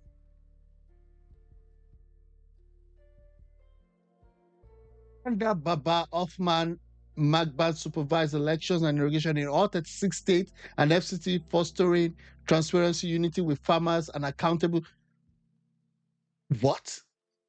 What kind of unity do you want with farmers? Highlighted by Play 2, March 2025 and May 2025 rollouts. This was just 2 days ago. President of Miyetti Allah Cattle Breeder. Why do you need an association with farmers? Why do people that are rearing cows need an association with farmers? If you want to rear cows, get a place where you're going to rear your cows. You don't need any association with any farmers. You don't need any transparency with any farmers. You don't even need any farmer, okay, to love you or to like you. If I'm in Oyo State, if I'm in Nigeria, Oyo State, and I want to rear my poultry, I have no business with anybody outside of where I've secured to rear my poultry. If I want to do piggery in Ibadan, I have no business with any other person, with any other farmers in my locality, because I'm going to what? Build the pen for the pigs. And when the pork is out, I'm going to sell. I'm going to ensure that I have my pen well located, well taken care of. If I'm into cow, Obasanjo rears cows. He has Obasanjo Farm, Nigeria. What the hell is the transparency and association with farmer has to do with you rearing your cow? If you want to rear your cow, go and buy plots of land. If you can't afford it, then look for another side business or side hustle to do. The reason this thing continuing is because we give these people some level of understanding. No, we are not in 1845. This is not 1845. Countries are talking about AI race. People are talking about drones. People are talking about artificial intelligence. Some morons are still saying that we need to start fostering relationship with farmers because I'm rearing a cow. How ridiculous, even on the face of it, can that be? Nigeria is not one of the highest. Nigeria is not one of the highest cow rearer in the world. Why should a farmer need to talk to you because you're rearing your cow? You should have your own area of grazing. If you can't afford it, go form a cooperative. You have to buy it. You can't be rearing your cow on the expense of land of other people. That is called armed robbery. So these people have an association. They even have a freaking president. For what purpose?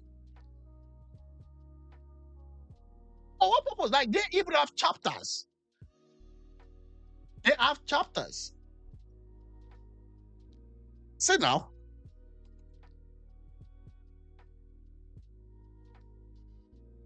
Instead of you having money to buy helicopters, okay,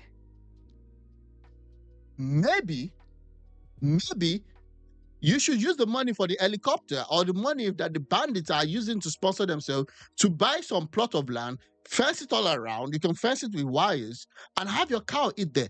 Why should we tolerate this nonsense? There's nothing like we're nomadic headmen. No. Everybody was nomadic at some point. Every tribe was nomadic at some point. Abraham in the Bible was nomadic at some point.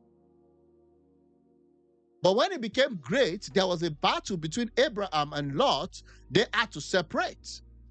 It's not unusual that there is battle between the elders, between even elders themselves. But at some point, you have to separate.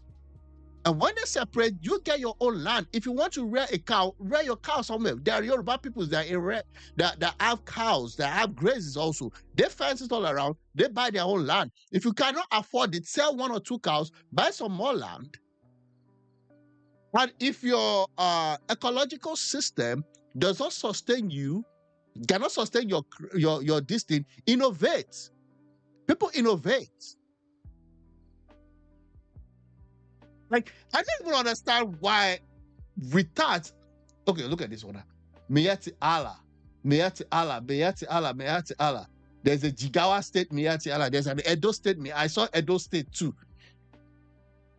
Look at it. There's Edo State chapter. Only 1 follower.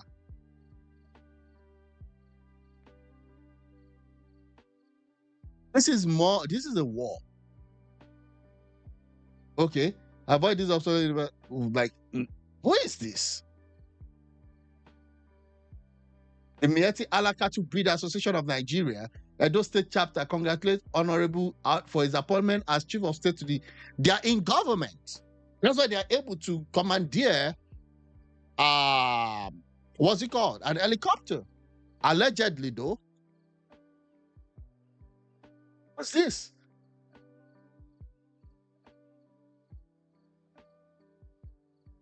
Is it me? Wọ́n ní ẹ̀ka àbúrò pa wá ẹ̀wá kó bòrò wá fún wa. Àwọn ọdẹ wa ta ní láti ẹ̀kọ́ kan láti wọ́n láti fún wa bí àwọn mẹ́ta làwọn ní bísí pàdé bàbá wọn. Ìdí eléyìí láti wá sí báyìí pé Ghana market ibẹ̀ náà làwọn mẹ́ta láì bẹ̀rẹ̀ àbòrò wà. We don't want mẹ́ta láì náà wà láì. Àtẹ̀fẹ́ bòrò mọ́ ìyẹn wa. Wọ́n bísí náà wà láì.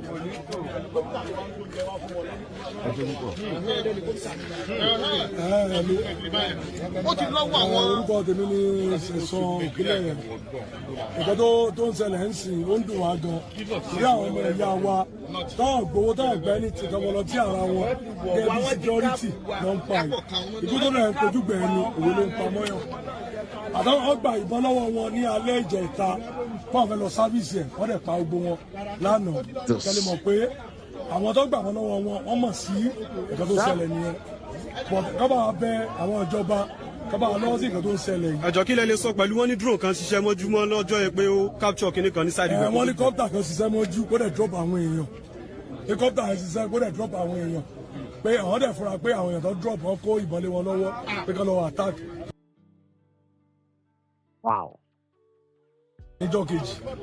Bọ̀ kókó ni pé kí ìjọba kọ́rọ̀ wà lọ́wọ́ pẹ̀lú ọ̀rọ̀ tó ń ṣẹlẹ̀ yìí torí gbogbo wa ní gbogbo Kwara South kò sẹ́ni tó lè sùn mọ́ kò sí ẹni tó lè sùn mọ́ tábàbọ̀ kẹ́ kò sẹ́ni tó máa sùn a rẹ̀ níyàwó alọ́mọ àní gbogbo ẹ̀. àwọn èèyàn ti ń kó lọ kúrò ní Kwara South. Okay, so that's the strategy. They come in, they attack. It's a planned strategy and it works. Okay, so they attack the people, just kill their men. Those that cannot take it anymore, they desert the place. Once they leave the place, what happens? These guys take over. It always works. It always works. They take over. They turn into their own grazing stuff. Because how would you want to live in a place where you're not so sure if you're going to live in the next few days? That's what they do. And it's freaking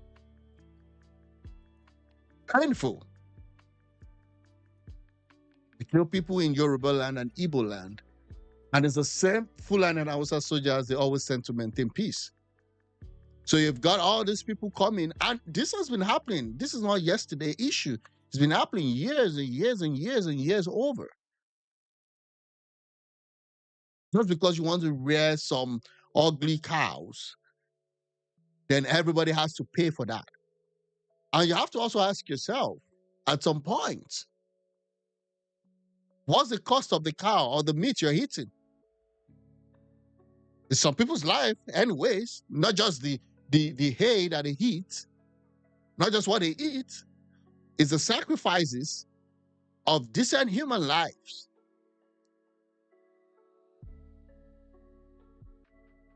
I mean, lifestyle is not compatible at this point, if we want to be sincere with ourselves.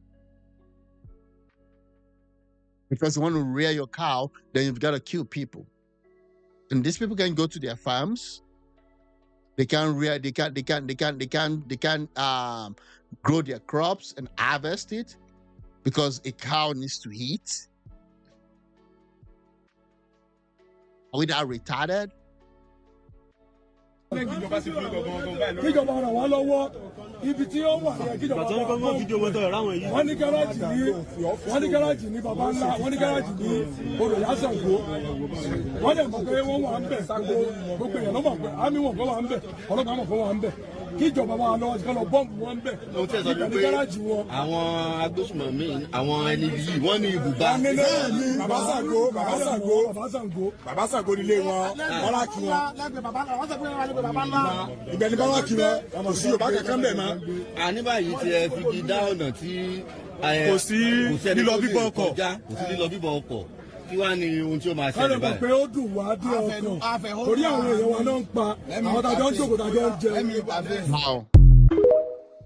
Wow, this is painful. Okay. Just to give you context there, okay? Into the use of aerial insertion tactics by the assailants, the deployment of credible security assets, and the immediate rearming of their legitimate local security outfits. Unfortunately, we don't have much time, but I thought it was important to highlight the story coming out of Kwara State. This young woman lost her husband's brother, and we're seeing people from Kwara State leaving the state. We need more response. We need more security forces in Kwara State. Wow. Well, urgent save our soul. Call for help. There's a terrorist attack going on in Okeode, Kwara State. The Baale of the town, the king of the town has just been murdered. Many local vigilantes have been slaughtered. Many residents have been killed and kidnapped. As I type this, Nigerian soldiers have been withdrawn with the people of Kwara State helpless and hopeless, left to face bloodthirsty, barbaric. There's a sabotage going on. And I bet, Tinubu, you better get ahead of this. You better get ahead of this. Don't think you're also safe. I don't know why this news is not everywhere on the headlines. Well, Arise TV just carried it, okay? Please lend your voice. Please share this, I beg you. Let us raise an alarm for the Kwara people.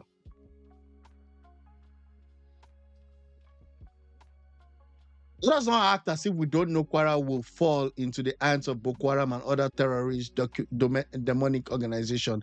The next region is Southwest. If you like, continue using the lives of your people to play politics. The next state is Oshun. Unfortunately, that's my state. Army arrest 12 Mahmuda terrorists in Kwara. Southwest governor lack power to stop Sharia panel. Kwara George.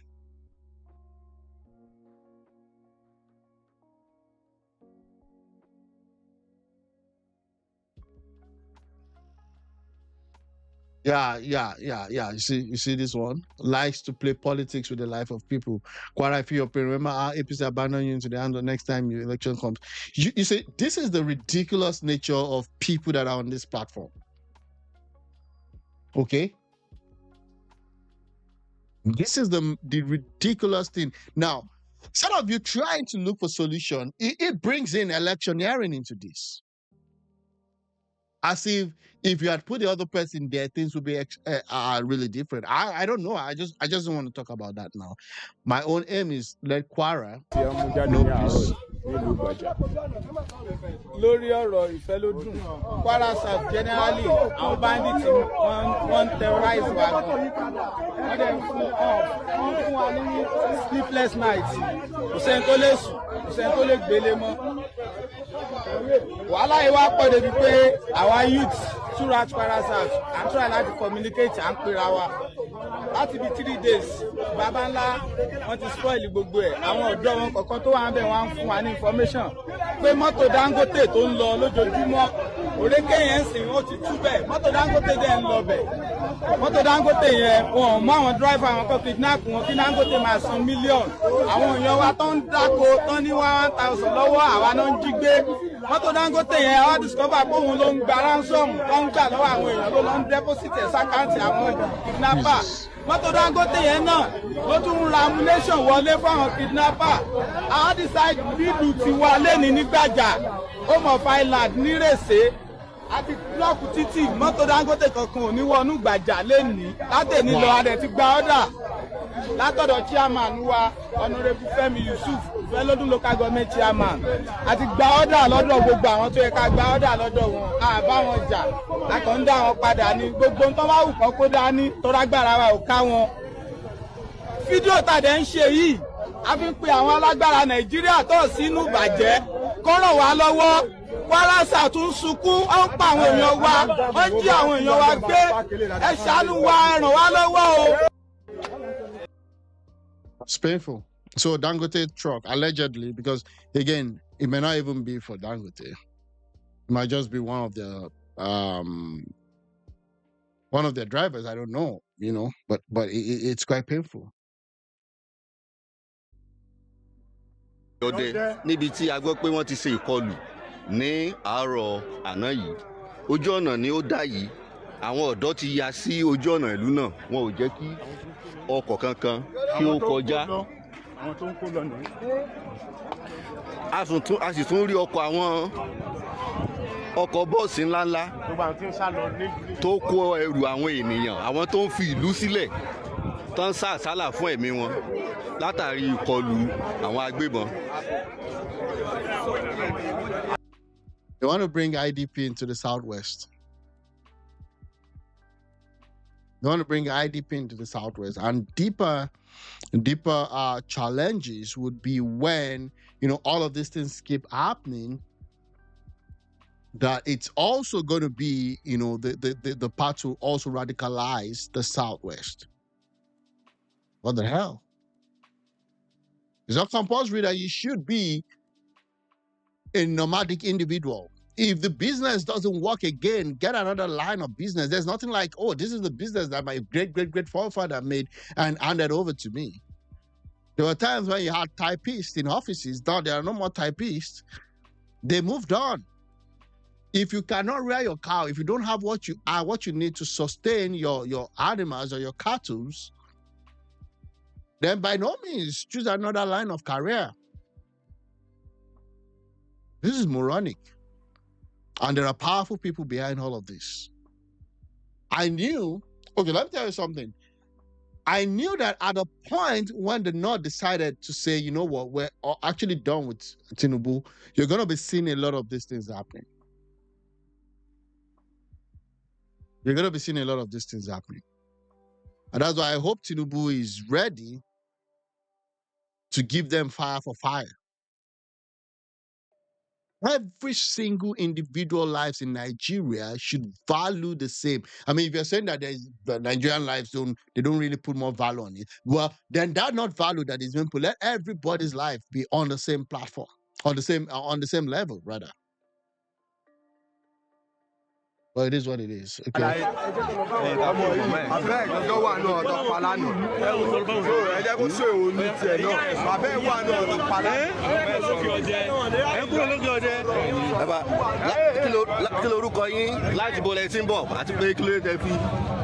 Bandit lọ wọlé ní jẹta àtàná tó bẹ̀ sí pàwọn èèyàn wa lókè ọdẹ òun ló gbé wa jáde dé òkè ọdẹ láàárọ̀ yìí. So ẹ ń fìlú sílẹ̀. À ń fìlú sílẹ̀ ni o. Ibo lẹ ń lọ. À ń lọ lọ́rin etí lèkó lèkó. So ẹ fẹ́ gbóyè ní ìlú òkè ọdẹ mọ́. Tí bẹ́ẹ̀ bá rọrùn á padà wá. Àmọ́ lọ́wọ́ ìyá ń lọ ni. Ọ̀rẹ́ ẹgbẹ́ máa ń fẹ́ lẹ́kùn sà. Ẹgbẹ́ tọmọ yìí. Ẹ sà, a ní Nigerian Navy, a ní Nigerian Air Force. Wow. Wow. This is Nanoku, a community under Patigi local government, Kwara State, Nigeria. We are the members of this community, and as you can see, nobody in this community, everybody has fled for his or her life, for the safety of their lives. Everybody has left the community. As you can see, the status at which the community is now is devastating, because nobody in this community, as you can see, this community has the capacity of about over 1,000 people, and as you can see, you cannot find a single person in this community. Everybody has left because bandits and kidnappers are coming in day after day to terrorize us and kidnap people. As you can see, currently, three of our members are in their custody. They are demanding for hundreds of millions for them to free those that are in their custody. As you can see, this is our church. This church has capacity of more than 1,000 people. Okay, so I saw when Femi Fani-Kayode was talking about the Christians and why is what's the name of this TV host? I've forgotten. Bill Maher. Why is Bill Maher talking about Christians being slaughtered in Nigeria? Why is the West?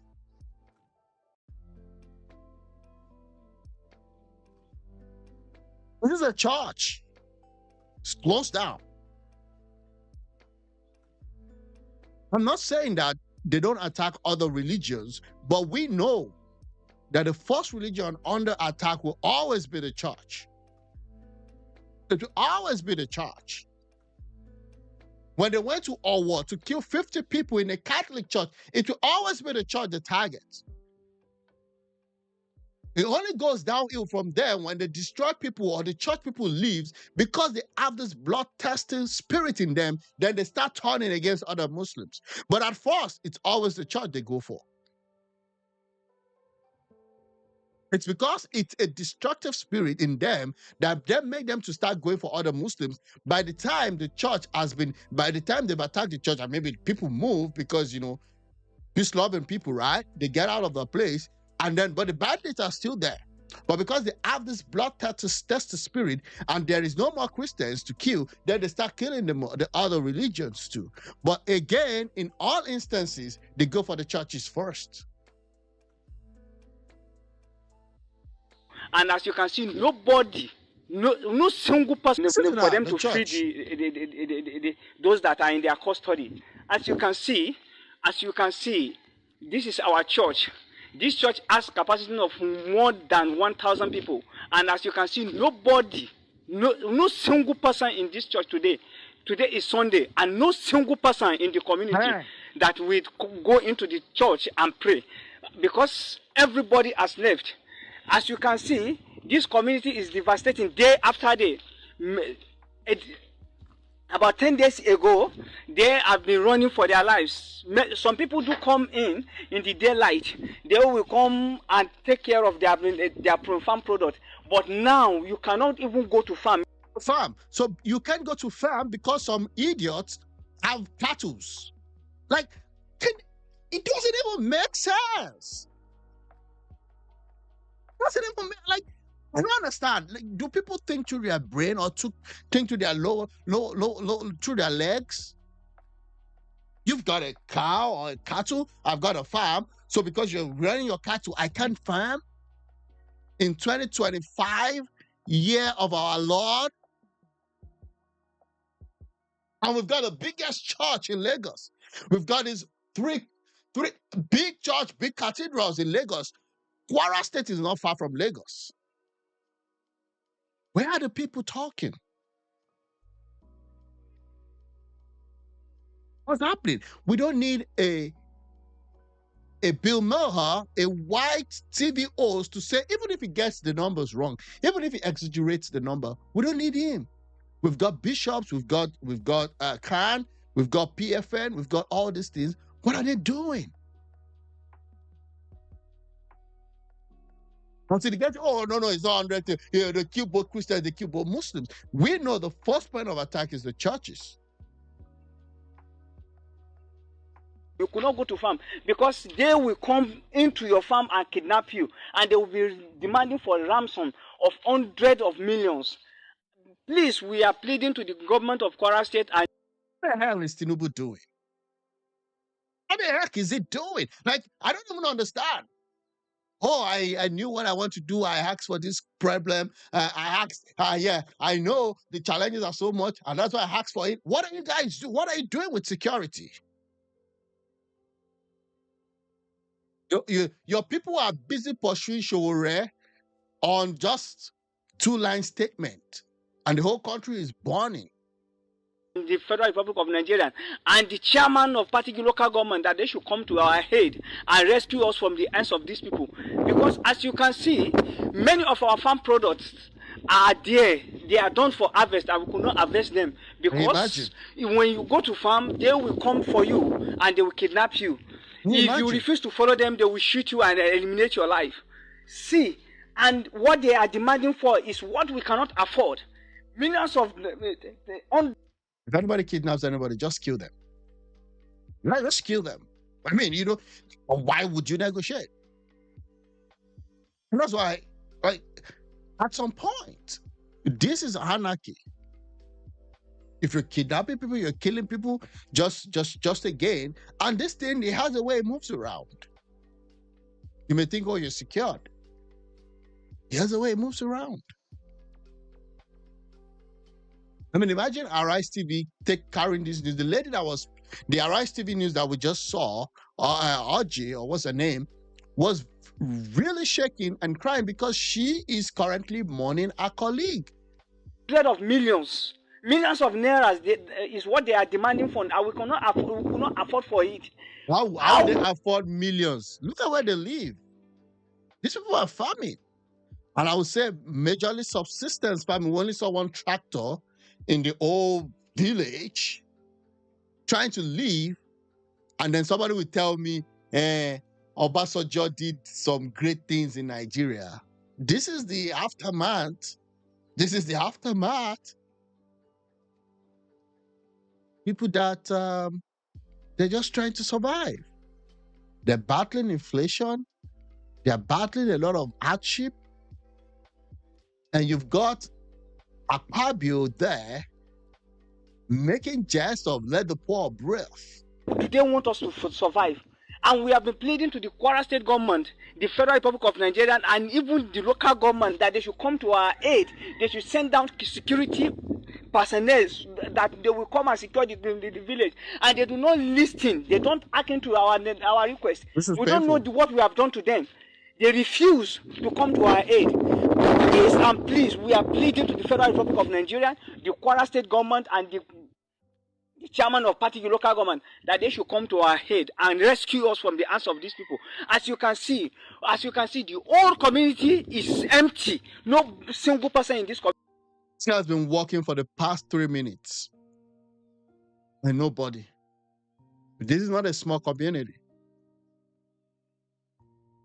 Same thing is happening in Southeast. I don't care. Oh, maybe most of them are not Fulani herdsmen. Okay, fine.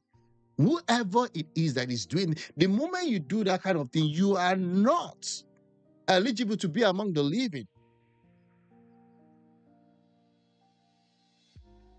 Even I that is speaking presently, I just sneak in this afternoon to come and see the status of the community. And to be honest with you, nobody in this community, I'm telling you, no single person in the community. The whole community is empty. All the houses are there, but no single person in the houses. We don't know what we have done to the government, and they refuse to come to our aid. These people are terrorizing us day by day.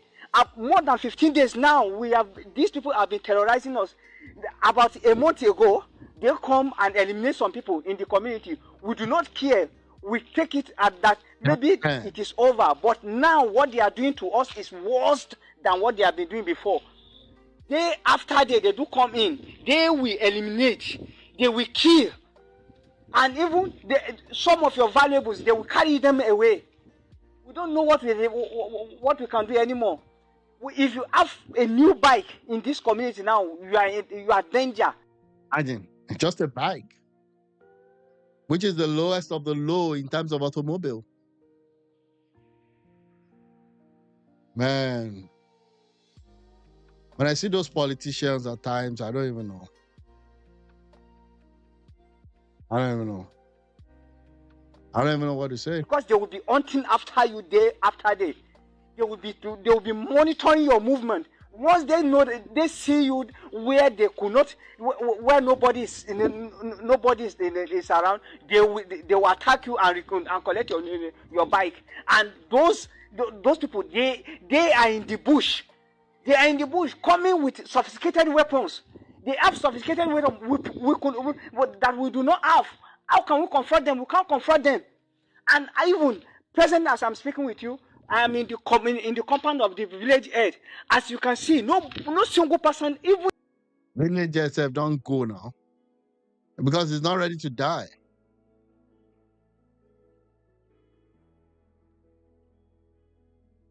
Wow. The village head is not in the community because everybody flees for their life. Everybody is no more in this community. Please, I'm pleading to the Federal Republic of Nigeria and the Kwara State government and the chairman of particular local government that they should come and rescue us from the hand of these people. These people, they are boasting day after day. And even though if you try to confront them, they will send a message to you that since you said that you are powerful, you can confront them. They are coming back for you. What could you do again? It's for you to run for your life, for your safety. We don't know what we have done to the government. Maybe they don't care about us or what happened. We don't know. No, they don't care. Well, I mean, they don't care. They don't really care. They don't really care about you. They only care about the votes. They only care about the votes. I mean, some people, if that's their lifestyle, they don't deserve to be among the land of the living if all they do is to kill. But it's just crazy. I've seen this one. Okay, this is another one. Residents of Okeode in Kwara State are leaving the town to a safe place. We've seen this one. Another IDP loading. Another IDP loading, bro.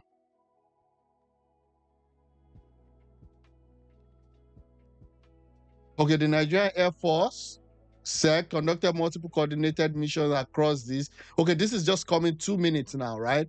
2 minutes ago. So this guy is saying the Nigerian Air Force Air Component Operation Fasha Yamasek conducted multiple coordinated missions across. What the hell? Why are they conducting mission after? Why don't they always understand that there is a risk and do that before? Why do they allow these people to maim, kill people, and then they do all these firefighting missions? So what happens after this? Where's the Nigerian military? Where's the highest level of the police on ground to secure the lives of these people?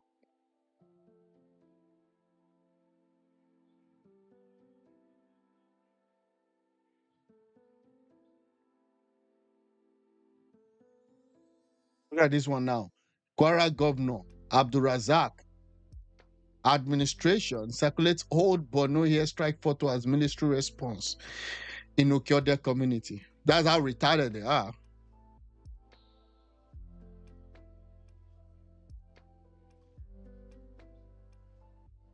Are you noticing the very vocal handles who are tribal gatekeepers are very quiet? Yeah, I expect people to bring tribe here, as if those people concerns are not human lives. Okay, this Bukola Bukola Saraki has raised fresh concerns over the worsening insecurity in Kwara State. Speaking at the PDP State Congress in Ilorin, the state capital, Saraki lamented developments in Kwara State, which he declared is currently under siege from bandits, kidnappers, and other criminal elements. It is the problem I have with politicians. They're talking about security in Kwara. Look at what this is. Insecurity. PDP will retake Kwara State in 2027 polls. So that means you want the insecurity to continue because that will be your only reason to retake power. This is how these politicians think. And you better be ready. This is how they think. This is how they do. This is how they behave. How is PDP retaking Kwara State your focus when you have citizens dying every day? With communities sacked and residents displaced in parts of Kwara North and South, Saraki, who criticized the APC-led government for failing in its constitutional duty to protect lives and property, argued that while neighboring states like Niger, Ekiti, Oyo, Osun, and Kogi have tackled insecurity, Kwara remains vulnerable, largely due to what he said was absence of proactive approach by the state government to effectively tackle the issues surrounding crime. Agree. If you're a state governor and your state is not under good security, and your state doesn't have good security, you are also to blame. Forget about all these, we need the federal government alone. The federal government alone can't do it. You yourself has to be proactive. I don't understand what a lot of these state governors are really, really moronic in the way they do. Their thinking is even low level. A lot of these state governors. You need to hear them speak. You need to try to even gauge their thinking process. Most of the state governors that we have in Nigeria, they are retarded. I'm serious. It's just of recent that they're now talking about, go talk to your state. Tinubu has increased their allocation by almost ×3. Some state governors don't even know what to do. So what do? They steal the money. That's what they do. That's what they do. They steal the money. The state governor already has like ×3 of what he was getting 2 years ago, but the roads are still bad. Your state is not even doing well. There are no innovative infrastructure being built into the state. The state is not even making strides to even generate more money internally to help the state move forward. Most of these governors are evil. And then when they finish their 8 years, they pack themselves again and go to the National Assembly. And then what happens? They start fighting with Natasha. That's what they do. They start fighting with Natasha. In the state, Saraki further noted that rather than taking action, the government continues to downplay the crisis and accuse the opposition of politicizing insecurity. Today, Kwara State is in a precarious state. A state being overrun by bandits, kidnappers, and killers who have waged a ceaseless, needless, and careless onslaught on our people. Yet, the government in Kwara State and all the people in governance in the state have maintained a posture of apathy, nonchalance, and a carefree attitude. In the last 12 months, over 70 people reported killed in Kwara North and Kwara South, with 50 people sustained injuries, 42 people kidnapped. Under the present government in Kwara State, if we are not careful, we will become a one-town state where everybody is moving from the north and to the south to converge in order to escape from this serious situation. This state government is living in denial. It is suppressing the facts and figures, and instead is focusing its attention on opposition. Opposition is not your problem. Opposition is not your problem. The PDP leader, however, assured residents that his party will not remain silent in the face of the challenges of insecurity in Kwara, declaring that the PDP will continue to draw national and international attention to the plight of communities while working to restore Kwara's reputation as the state of harmony. He also urged party members to intensify grassroots engagement across all wards and local governments ahead of the 2027 elections. No responsible citizen or party will play politics with security. But as responsible politicians and political platforms, we will not keep quiet. We will stand and speak the truth. The truth needs to be spoken. The government has failed in providing security, and we must speak the truth. I have never been somebody who is afraid to speak truth to power. I have spoken truth to power at the highest level, and I will speak truth to power here too in the state. How did he do when he was there? Politicians. What did he do when he was in charge? Remember, I was in charge for the first 4 years of Buhari, one of the most comatose government that we ever had in Nigeria. So let's let him just stop. Let him just stop. Let him just stop and well, I don't even know what to say. I have kept quiet so long on this matter, hoping that the government will take the responsibility that it needs to take. On behalf of the newly elected State Working Committee of the People's Democratic Party, I want to express my deep gratitude to Almighty God for bringing us to this very important day. I am honored by the trust you have placed in me to lead our party in Kwara State. This mantle. Okay, well, I mean, politicians will be politicians.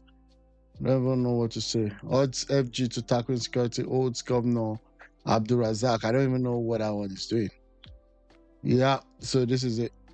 Yeah, kidnappers terrorizing people in Kwara State. That was that's yesterday. 20 million naira. Where would they get it? We've done under the attention of the government for the past 2 months. 2 months. You see what I mean? So we're sending an helicopter to go bomb them now. Like, what happens? 2 months. Yeah, nothing has been done. We demand that the state and the federal government answer us and take immediate action.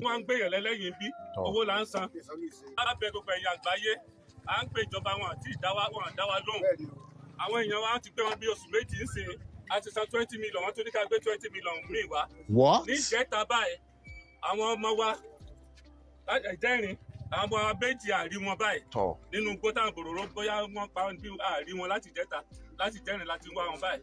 Ó ti tó gbogbo ìgbà náà wá ń gbéyàn lẹ́lẹ́yìn bí owó là ń san ẹlẹ́yìn ìsanlú ìsìn ó ti sú wa ọ abẹ́ ìjọba kẹwàá bá wa dá sí kẹwàá gbà wá ní o.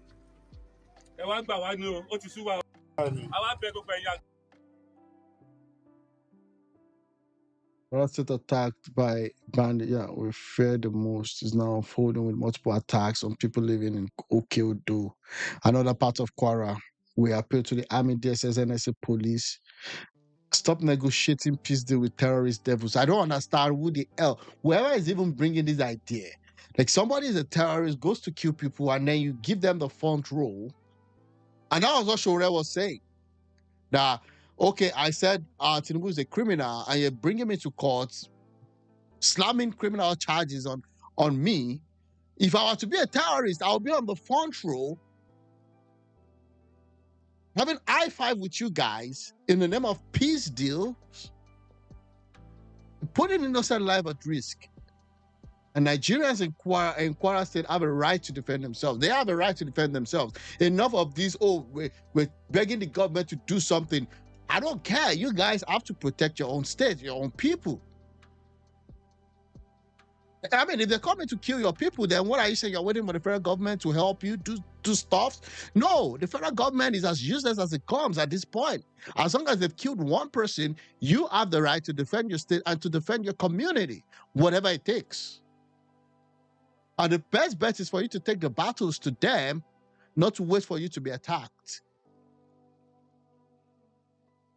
Offense is the best form of defense. Another guy is busy attacking Jonathan while people are running for safety due to bandit activity in Kwara State. Yeah, this is another guy. I'm not so sure of even. Yeah, I don't even know, to be honest with you. It's just crazy.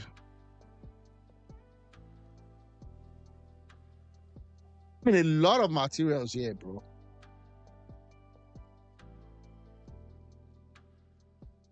They're not giving order. Lọ́balọ́ba ni nílóyè lóyè ni ẹ̀yin baálẹ̀ ẹ parapọ̀ ẹ ṣe mítìnì ẹ lọ bá àwọn lọ́balọ́ba ẹ̀yin lọ́balọ́ba ẹ lọ bá gọ́fúnà ọ̀rọ̀ yìí ti kọjá ẹni tí a máa wò ní ojú eré bá a ti kúrò ní ọ̀dọ̀ wa adé òkè ọdẹ a ní ká lọ ṣàbẹ̀wò sí gbogbo ìlú tí wọ́n ti ń jiyàn gbé bíi Sàgbẹ̀ Alábẹ Àrólà ìgbà tá a dókè ọdẹ a fi ọ̀rọ̀ wá dí àwọn èèyàn lọ a fi ọ̀rọ̀ wá àwọn èèyàn lẹ́nu wò pé báwo ni ṣẹ́fọ̀kàbalẹ̀ ti wà láàrin ìlú wọn ní kò sí fọkànbalẹ̀ o pé àwọn SS tí gọ́fúnà rán wá gan pàápàá ọ̀pọ̀lọpọ̀ wọn ti padà díẹ̀díẹ̀ ni wọ́n ń rí nínú ta tó wá gbọ́ lẹ́nu ẹlòmíín ni pé wọ́n láwọn ológun SS tán kó wá yìí sọ pé àwọn ò lè wọnú igbó lọ bá àwọn ajínigbé wípé àwọn gọ́fúnà àwọn tó rán wọn wá wọn sọ pé káwọn wọnú igbó àti pé táwọn ẹni yìí kó dání ojú tàwọn lọ pé àwọn ò lè wọnú igbó. Keep hearing that. So in short, what he's saying is that the military police or military men can't go into the villages to help rescue those kidnapped. And again, I keep hearing this, and that was what was happening also during Jonathan's time with Boko Haram, and I think it's still happening right now, happened during Buhari's time, happening in Tinubu's time, is that they always say that the weapon that these terrorists carry is more than whatever the military. I mean, I don't understand if we still have a country. I don't. It's ridiculously crazy. Like, the weapon of the terrorists is better and stronger than the weapon of the military, not the police, or the military. ìrìn wọn ojú àárín inú òkè ọdẹ lọ ẹ dákun torí Ọlọ́run ìgbà tá gba baba ńlá tá gba Alábẹ tá gba Sàgbẹ̀ ní àná alánà gbọ́ pé wọ́n tó wọ Àrólà àtà. Wọ́n gba baba ńlá, wọ́n gba this one, wọ́n gba Sàgbẹ̀, like 4 places. That's already like a takeover. That's a replacement already.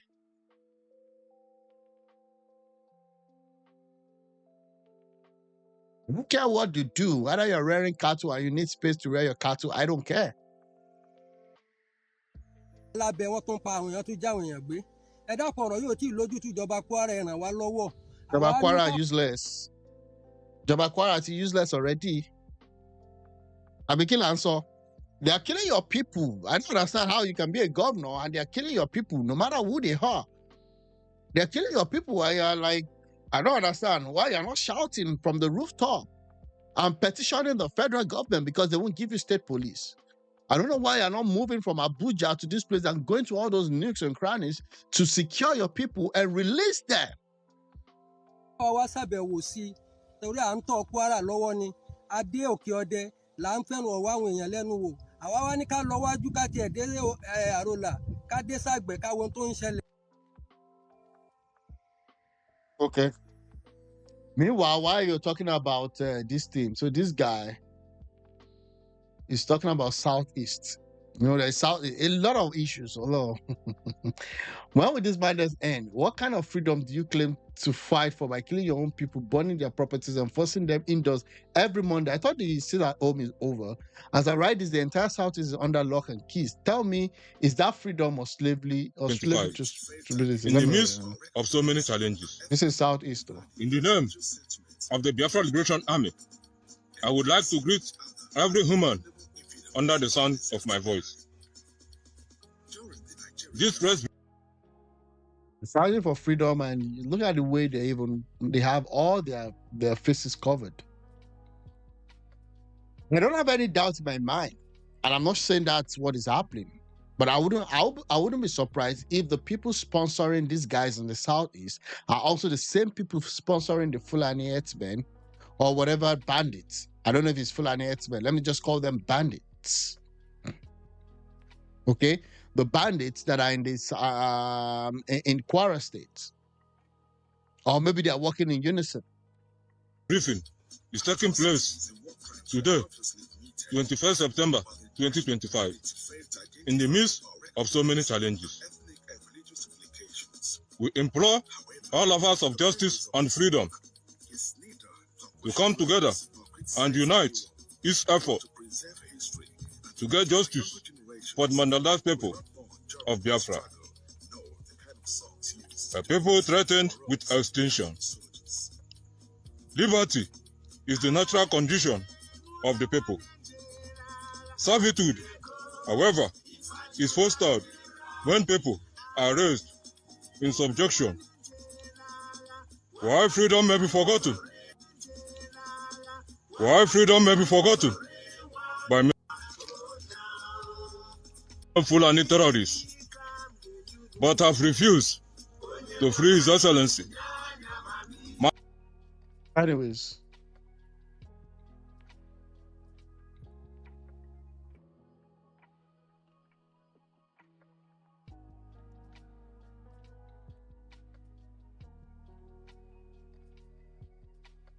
Mr. Peter Obi, alongside Senator Victor Ume, Senator Tony Nwoye, and Senator Enyima Abaribe, has arrived right now at the Lagos State Fair Market following the recent demolition carried out by the Lagos State government. So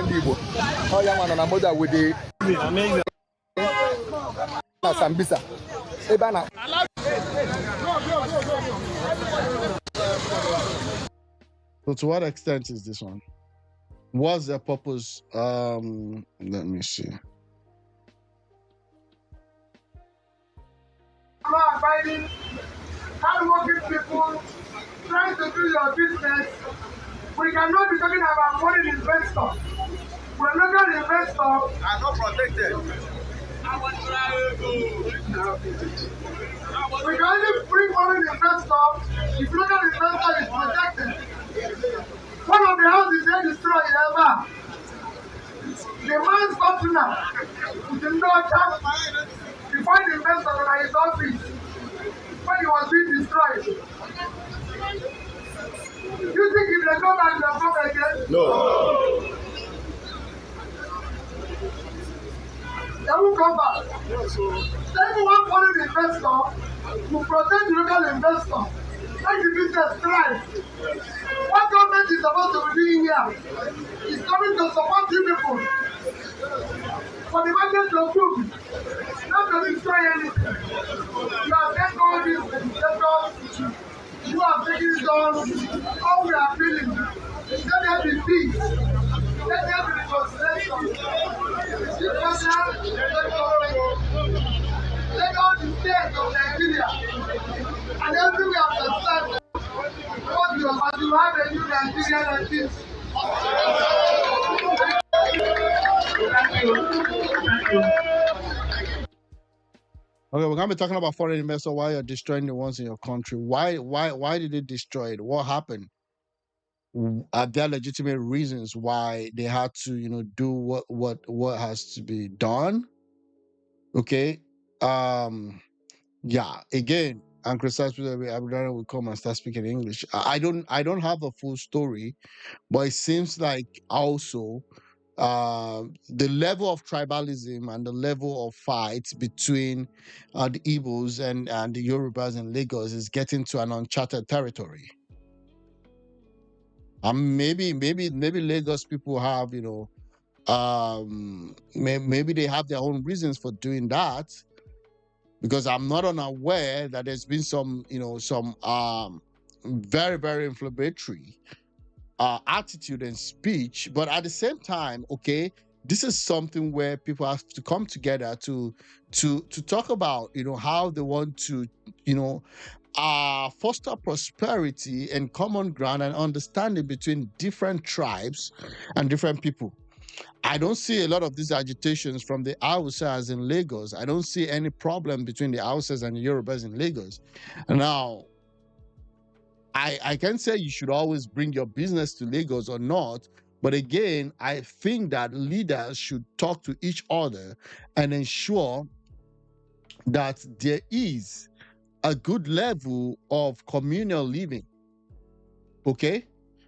And that's it. Maybe it's the same story, right? Wow.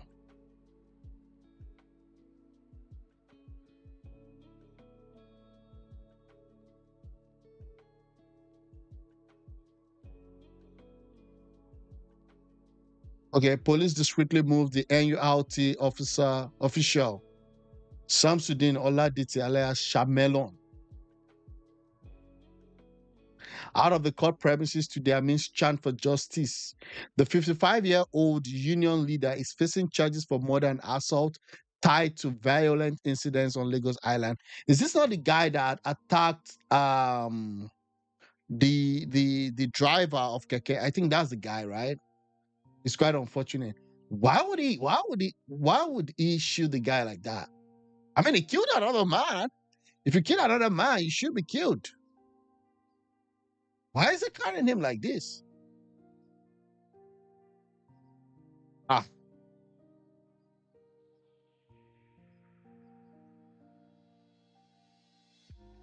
Exactly, presidential treatment. This guy mercilessly injured another guy. Man, that's the thing.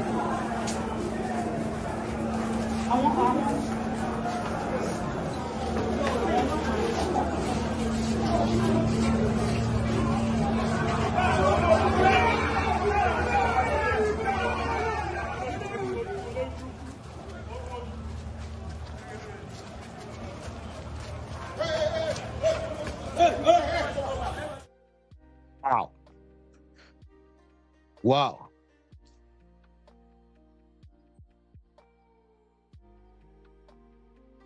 Wow. Anyways, this is what it is. Let me see.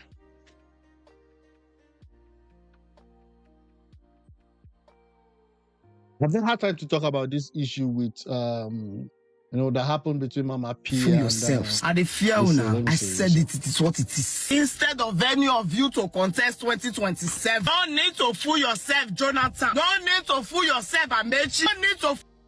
Galanda, they're trying to woo Jonathan to contest. For one, I don't even think if it's in his right, if somebody's advising him well, okay, I mean, these are elder statesmen, he shouldn't try it. Don't try it. Don't dare try to even contest. Fool yourself, Atiku. All of you should go and sit down. Let Tinubu complete the 8 years of suffer. We no fear that break join the pain where we dey go through right now. I know people will not want to say it, but that's the freaking truth. You all know that the momentum is around Peter Obi. You all know that. Yeah, Peter Obi is a prize, but I doubt that he's able to pull it to win. And it's just the nature of this country. I'm telling you. And again, I have issues with Peter Obi's competence. I have it, and it's glaring. I've not seen him build a sustainable party. I've not seen him build a sustainable state. And you may hate me for that. That's the reality. So I don't really count Peter Obi as, this revolutionary leader. No, he's not. He's not.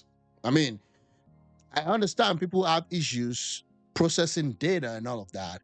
But again, is he the prize for the 2027 elections for this so-called ADC and maybe PDP and all that? Yes, he is. And it is what it is. But that doesn't mean that I rate him as this revolutionary leader. No, I don't. Complex situations, when you see him analyze issues, he always falls flat on his face. When you ask him simple questions, he doesn't even give you a convincing response. So I understand the clouds around him, things are not the way it is in Nigeria, and people try to, follow him. But that being said, okay, he is the popular guy. And when you are the popular guy, you're going to use it. You're going to use it, right? That Peter B is the only opposition of the day. When they say Gbe just now, before 9 o'clock for morning, election don't finish. You all know. But instead of you to rally round around him, you want to be a politician. You want to permutate and gravitate. Epa, we done Yamona go sit down. Coalition team ADC. If you will now give Peter B the ticket, all of you should scatter. Once. I'm saying it today. ADC is Atiku's pet project. They're not going to give Peter Obi anything.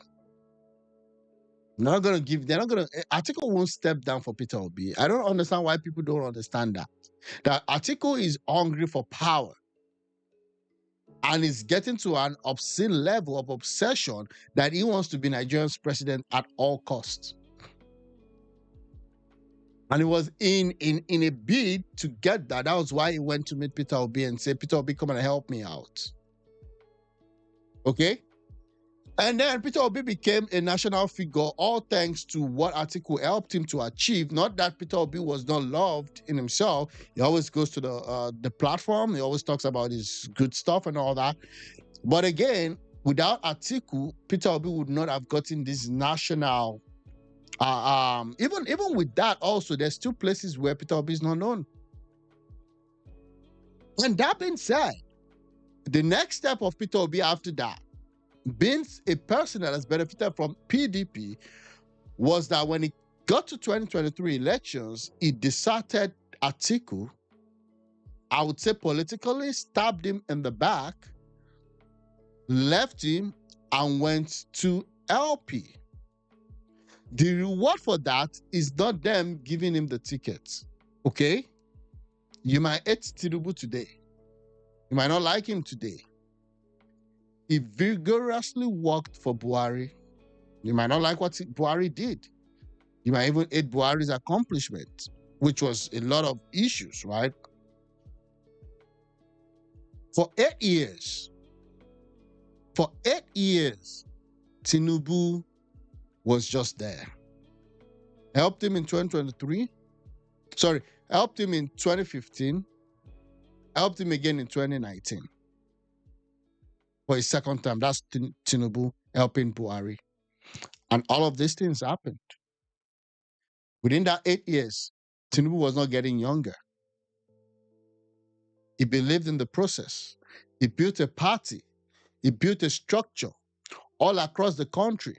He helped people become governors. He helped people become local government chairmen. He helped people become senators. He helped people become House of Rep members.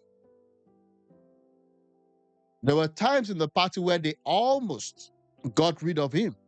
There were internal battles, just like the likes at which Labour Party is facing right now. He stood, wasn't getting younger. At the point when he was ready to contest, he told the people, I've helped this party, Emelokon. This is my turn. There's a process to all these things.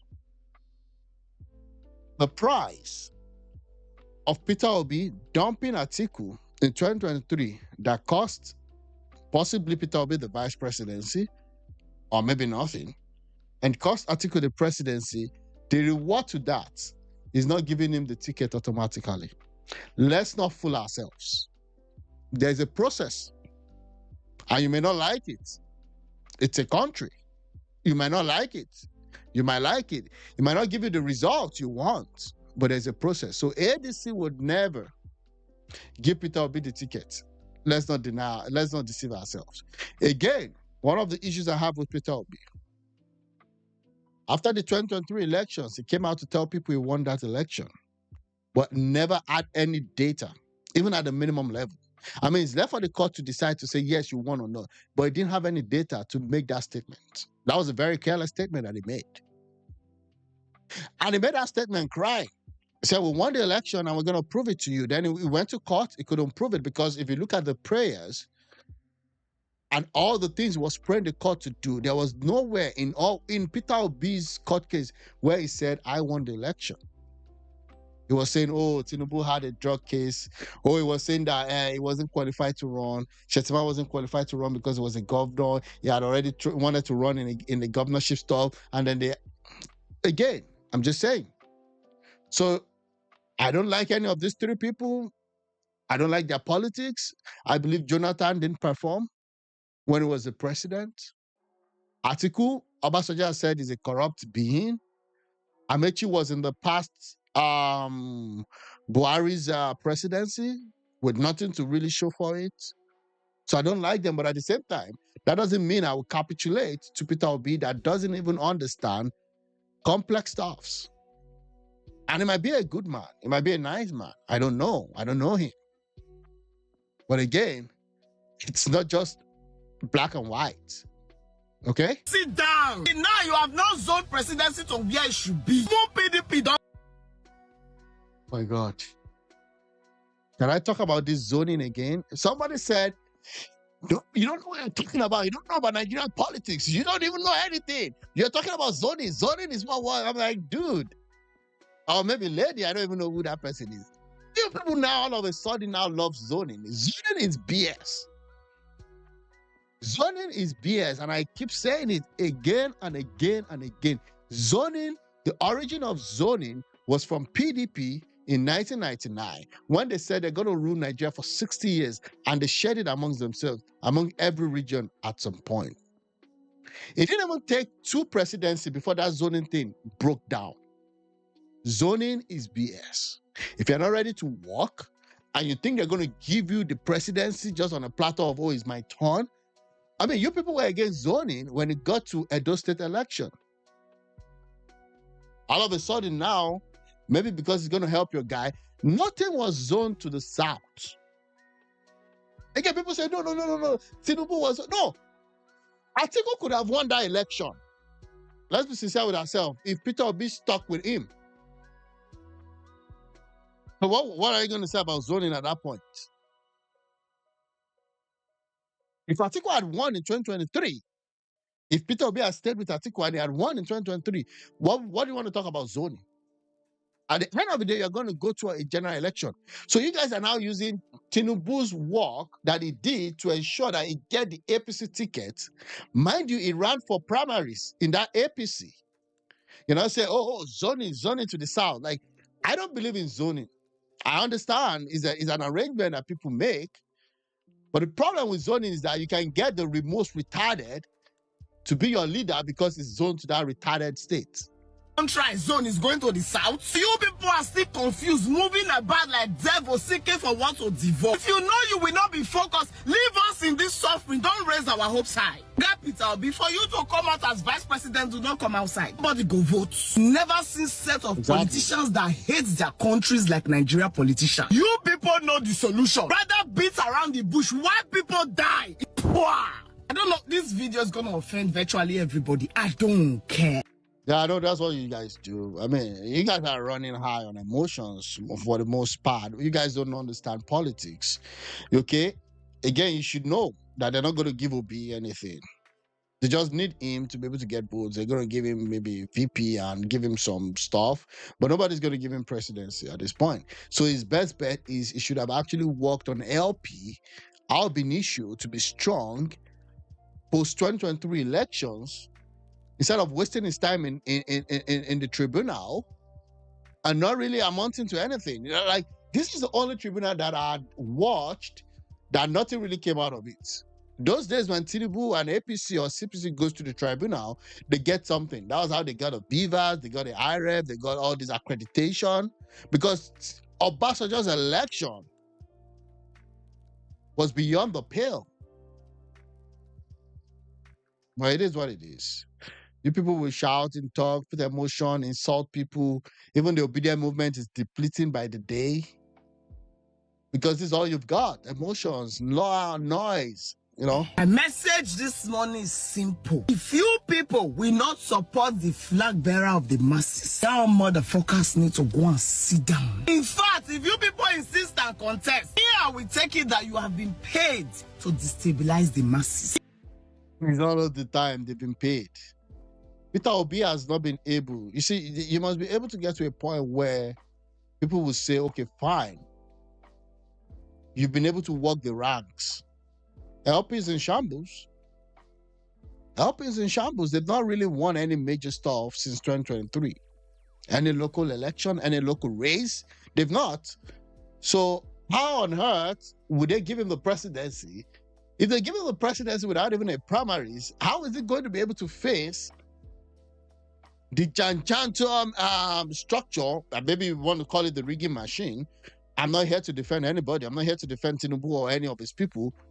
How is he going to be able to face them? Or you want to use a Nepal solution that got hijacked almost immediately? Again, we need to be serious. I mean, that's the problem when these people get in. If you're doing activism, it's fine. But when you get into politics, you've got to understand that there's a method to the madness in Nigerian politics. Else, you're just going to be heartbroken every time. Yes. So whatever I'm saying is my thoughts and my thoughts only.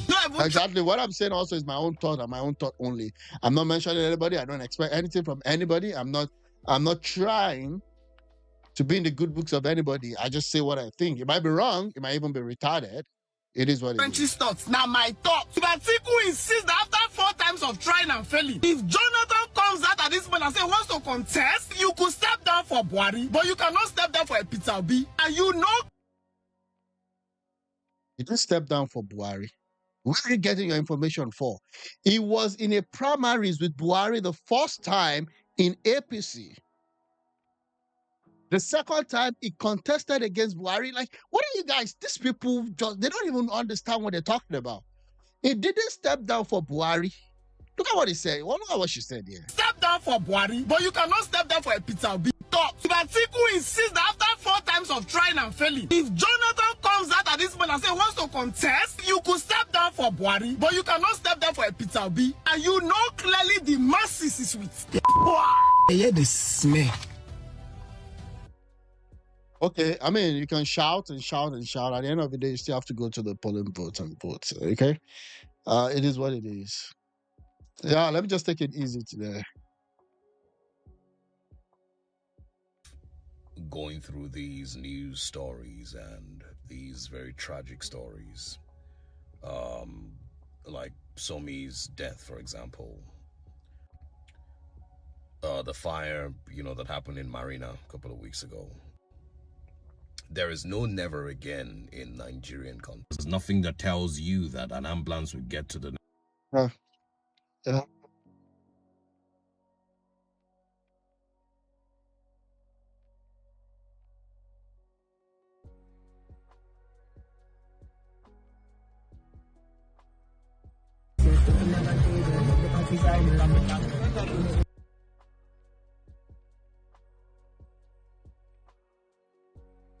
Start talking about competing with Mr. President, it will be automatic. But as it is now, they keep on talking nonsense because, as I said, 3 things will determine whether this government is going to succeed or not. 1 is security. 2 is welfare of its citizens. And 3, that is related to the welfare, is the economy itself. If it is not performing, then you can go and be talking nonsense. It will not work.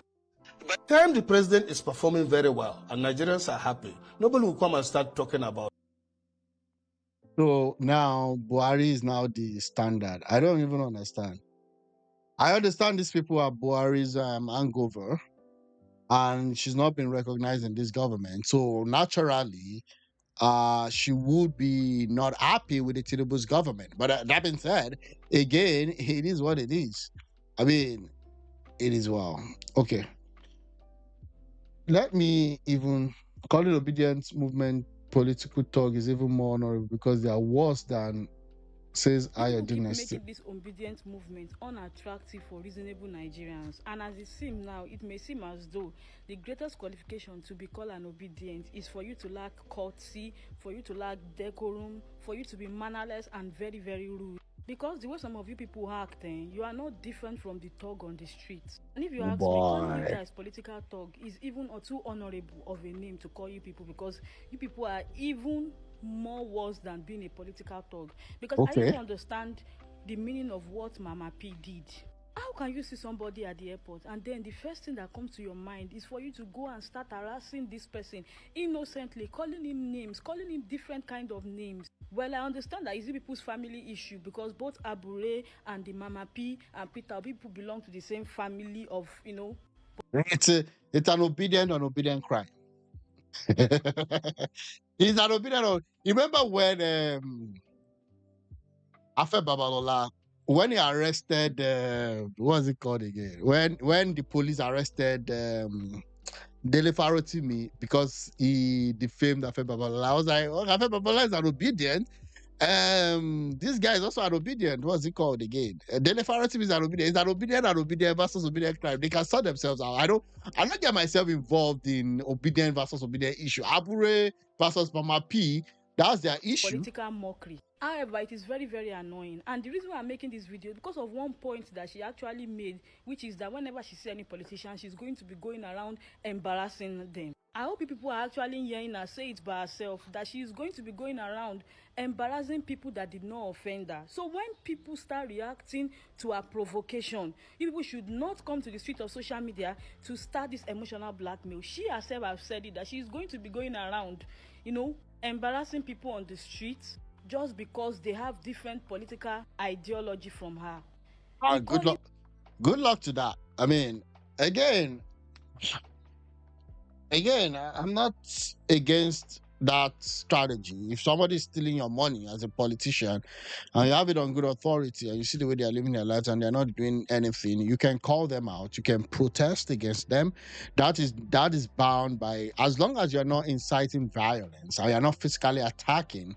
But I guess she was actually going towards that, and that was why they had to call her out. Except if she's not doing all of that and it's just like saying, oh, you guys stole money or you guys are not doing what you should do, I don't have any problem with that. If she wants to harass politicians, I don't have any problem with that. To be honest with you, 99% of Nigerian politicians are evil. Yeah. So if that's what she wants to do, is fine. But again, when I do this analysis, I just look at what is at vogue, what is really happening in Nigeria, and the reality on ground. I'm saying that the obedient movement is more like getting itself to a free. I don't mind the obedient calling politicians out, talking to politicians and telling politicians that they're evil, and telling politicians they're not doing what they're expected to do. The problem I have is when, like, if you look at most of the tweets that people bring, is always about Tinubu, you know, calling Jonathan out in 2014. Tinubu never called out the citizens supporting Jonathan. But what obedience are doing, in essence, is always going against people that support someone. It's their fundamental right to support anybody they want to support. You may like it, you may not like it. That's why you have elections. But when you now take it and now start going against individuals, not politicians, or calling individuals out because they are expressing their own fundamental right to support who the hell they want to support, then that's where I have a problem. So again, he going to Abure to talk to Abure, I don't have it's between themselves. They're going to sort themselves out anyways. People, names that you cannot even prove. One thing is that you can never pinch people and expect them not to react. That is one thing I want you to understand. The same. Well, I don't support Abure. I don't support most Nigerian politicians. If you see them outside, call them out. Ask them about the monies. Ask them about the allocation that they receive. If you see Tinubu, ask Tinubu what's happening with security. Is your fundamental right. Okay? I don't support any politician, and I'm not against any politician, as long as you don't do anything wrong. If you do something wrong, I'm against you automatically. If you cannot deliver the dividend of democracy to the people, why the hell should you be in the house? What is the National Assembly doing as of date? What do they do except fight, except suspend Natasha, except fight, except share money, except pad budgets? What are the local government chairmen doing with the increase in allocation? So again, I get it. The same way you have political will, the same way you so much love your candidate, is the same way every other person loves their candidate. And when they now start reacting to your provocation, don't come to the street of social media to cry to anybody. It is so uncivil for you to feel like you can misbehave or do anyhow just because your candidate did not win an election. And for the 100th time, we say this obedient saga is a show of shame. Anyway, guys, I'll be right back.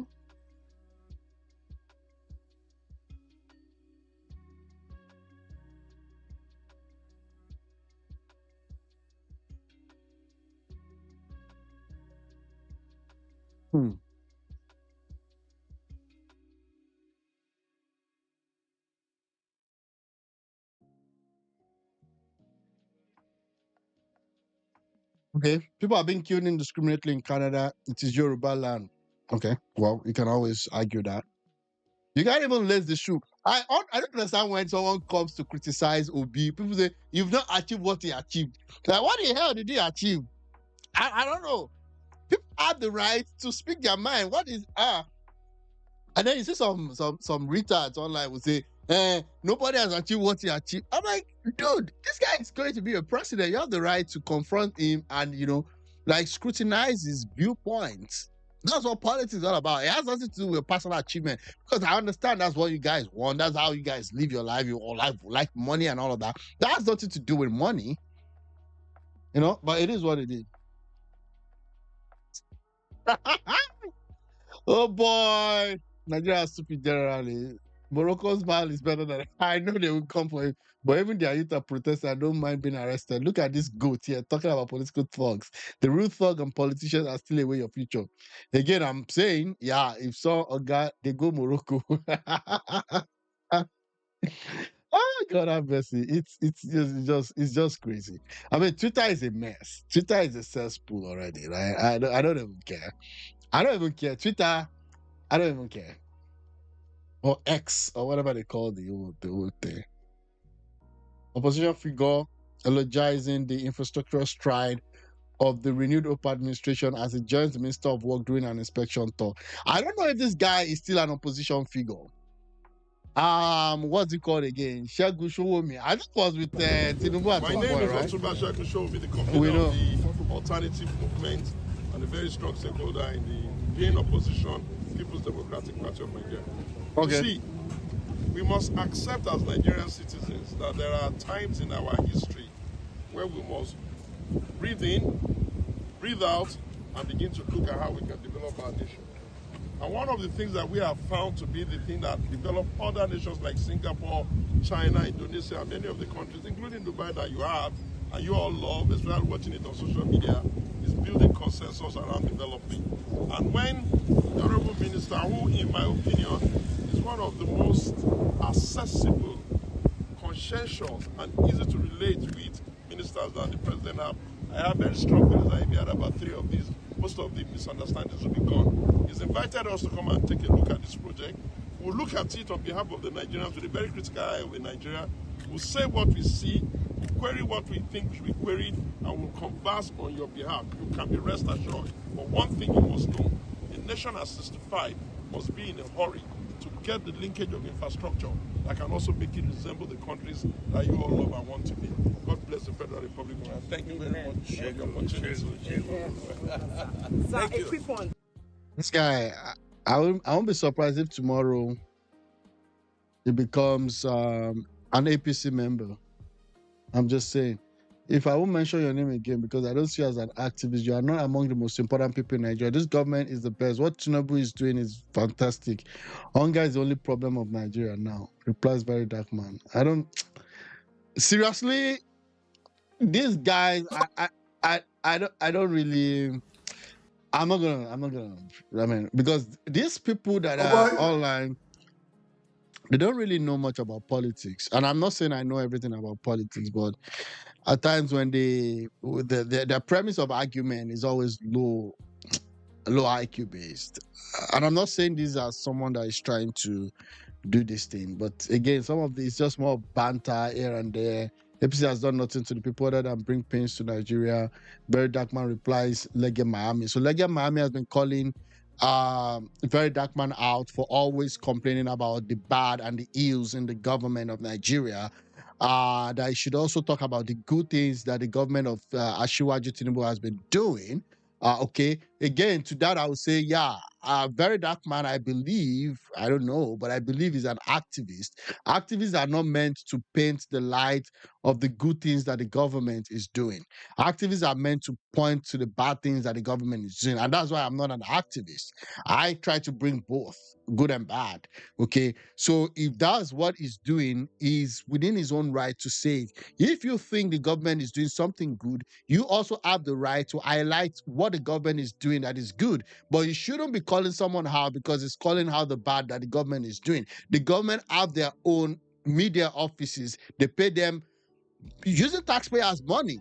So again, I'm saying that if you want to be the spokesperson for the government, you can always do that. But if Very Dark Man or whoever, Showore and the other likes, you have a lot of them, they're coming out to talk about the ills of the government, it's in their right to talk about the bad things that the government is doing alone.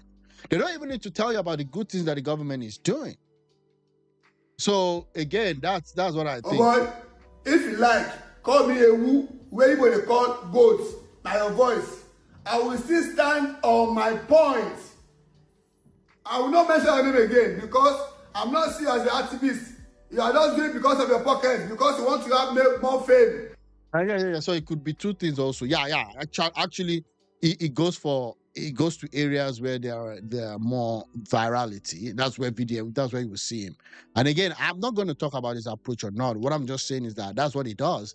But that being said, he's within his right. If he sees that this story is going to give him some clout, or he's also pursuing it for that purpose, but at the same time highlighting people's awareness to that is also allowable. It's also done. I wouldn't criticize him for that. Two things can be right at the same time. Okay? And I will tell you that more volume. Oh boy, more volume.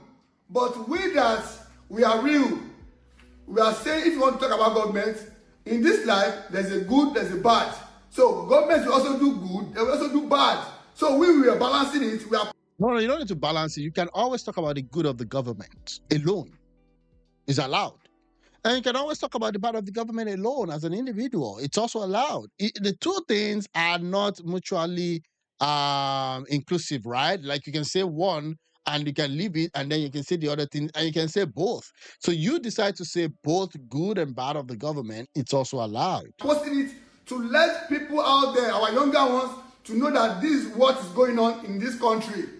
Not that you'll be bullying the government, and younger ones, they will think that is that. It's in his right to bully the government. The government is the most biggest, how will I call it, force in the country.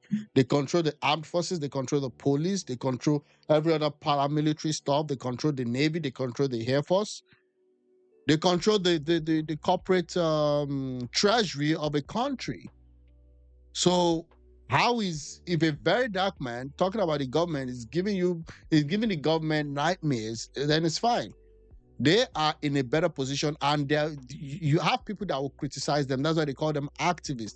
They call them freedom fighters. They call them whatever they want to call them. I'm not an activist because an activist is always trained to see the bad thing in every situation. I'm not a pessimist. I always try to see the better part. I always try to see how things can work.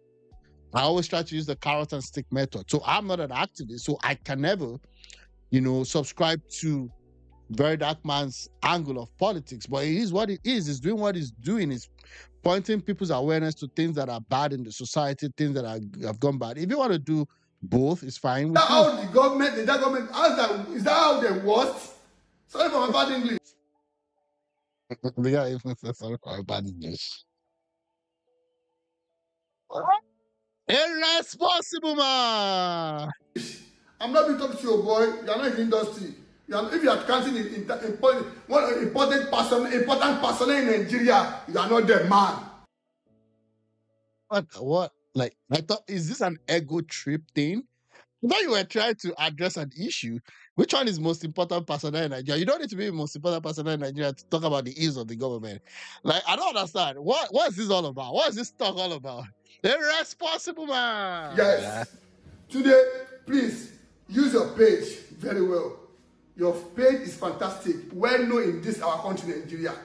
Sure you understand. Look at Punch newspaper. If you want to say our government, they will say the both. What they are saying, they will post it, the good and bad, and the vanguard. Yeah. All Nigerians, and the youth out there, I will continue posting good and bad for the government, which is what I've been doing so far. You understand? This government, they are the best. They are doing it. Yeah. Maybe some monies have exchanged hand there. Well, no.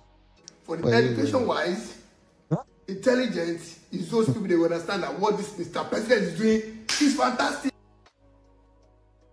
I agree with some of the things there, right? Because if you're analytical in a way, yeah, economic reforms and all that is fine, but security is 0. Like, I was even giving Tinubu like 2 out of 10 in security, but right now it's 0. And if it's not careful, it's going to be minus, and then we'll be taken from the finance, because if you don't have security well sorted, your finance is going to suffer from it. So we take the minus in the security and then reduce his finance achievement his achievement in with respect to economy. Oh my God. Okay, so that's it. I want to talk about this. There's this video that I was trying to watch. Let me see. Wow. God, it's crazy, man. 3 hours. I've listened to this.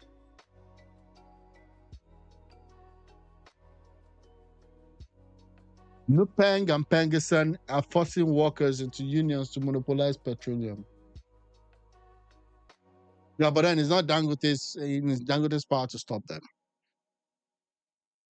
Okay. Let's see. Yeah, I just want to see. I have some stuff bookmarked here. Let me see. Watch later.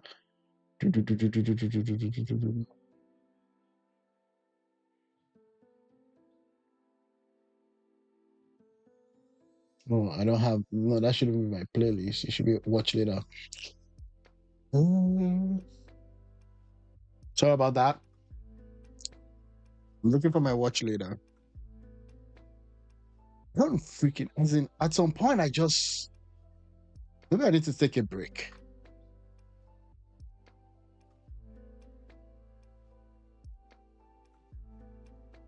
Okay. How did I even get here? It's called YouTube list and it's called watch later. Okay, let me just drop it here.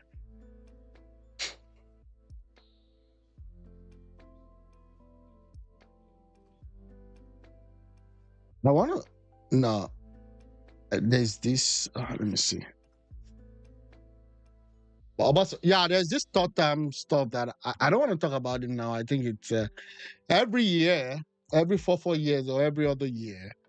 There's always this question about Obasanjo's third term, and that's the only thing that I'm telling you, maybe people will remember him for. Not a good legacy, though. Yeah.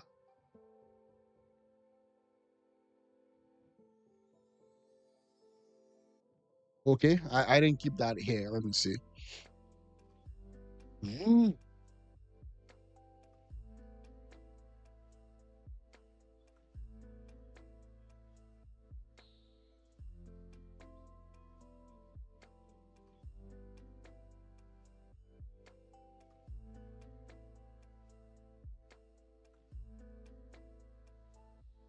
Oh, let me see this. Okay, the president is in Owerri, right? And then let me see. So you have this. Mr. President, you have paid your own dues. You have done well. You have a good record. You are selfless. You are hardworking. You are committed and you are patriotic. Mr. President, we remember when you were able to forge the unity of political parties from ACN to CPC to ANPP to a portion of ABGA and to the new people. Therefore, that was how APC was formed, and you are instrumental to doing that. We congratulate you for bringing APC to life. Mr. President, you also showed selflessness and sacrifice when you supported Atiku Abubakar under AC. You also supported Nuhu Ribado under ACN, and ultimately you supported our late President Muhammadu Buhari under APC. And when you thought it was time for you to take the mantle of leadership, and when Shop got to push, you showed your courage and your boldness, and you came out and said, Emelekon. That's crazy. Emelekon. What's that? What does that mean? Emilokon. Emilokon. That's what it means. It's my turn. Look at what that guy listed. Look at what that guy listed. ACN, he has helped all these politicians, helped Atiku, helped Buhari, helped different governors, Oshibajo, who else again? Helped this guy that is now backstabbing him every day. This guy with the little mustache. I forgot his name again. The former governor of Oshu State. I forgot his name. Okay, helped him also. You know, Aregbesola. You know, helped him also. Helped all these other people. And then when it was 2023 elections, and it was like they didn't want to give him. To be honest with you, they didn't want to give him that ticket. The North wanted to bring a consensus northern candidate in APC. There were even rumors that it was going to be Ahmed Lawan or whoever. But at the end of the day, right, it was able to prevail. Now, look at all the people I've listed. He helped Ribadu. Ribadu ran under, I think, AC or ACN. Atiku ran under AC2. Oshibajo became VP. Aregbesola became governor. Who else? All of them. Fayemi was a commissioner under him. Tell me who Obi has helped to become something politically that are now standing and saying, oh, yeah, we can stand. It's you. And I'm not talking about Aisha Yusufu or Charlie Boy. I'm saying political stalwarts that he has helped. What more can I say? What more can I say? Lagos Boy, what's the name of this chief of staff right now to him? A lot. That's how you build bridges. But each obedient member, you curse people, you beat people, verbally speaking, okay? You curse people out, you deplete your fragile number, and then when election comes, it becomes an issue. That is a president with a vision, with boldness, with courage. Got to push. You showed your courage and your boldness, and you came out and said, Emelekon. Emelekon. That's crazy. That is a president with a vision, with boldness, with courage. Yeah. Let me see. Oh my God.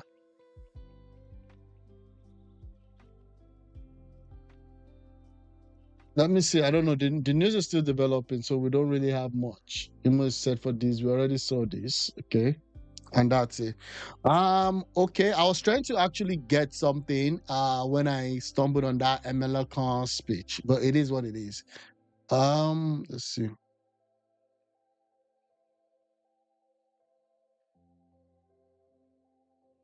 What? What's this? Watch later.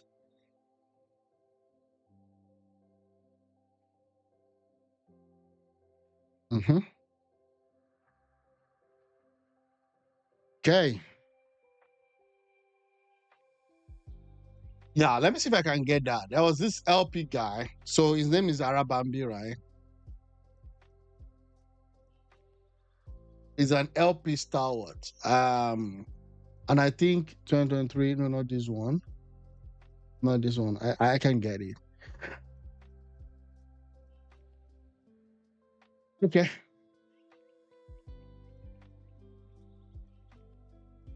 Yeah, this is him, right? But there was a video where he was talking about Peter Obi and the elections, how he lost the election, but then it's been a little bit of a tussle for them to even move on because Obi has spoiled the party. So I guess I missed that one, but it is what it is. Okay. Let me see. Yeah. So at this point in time, I just have to just put a lead on today's podcast, broadcast rather. Thanks for watching, and have a good one.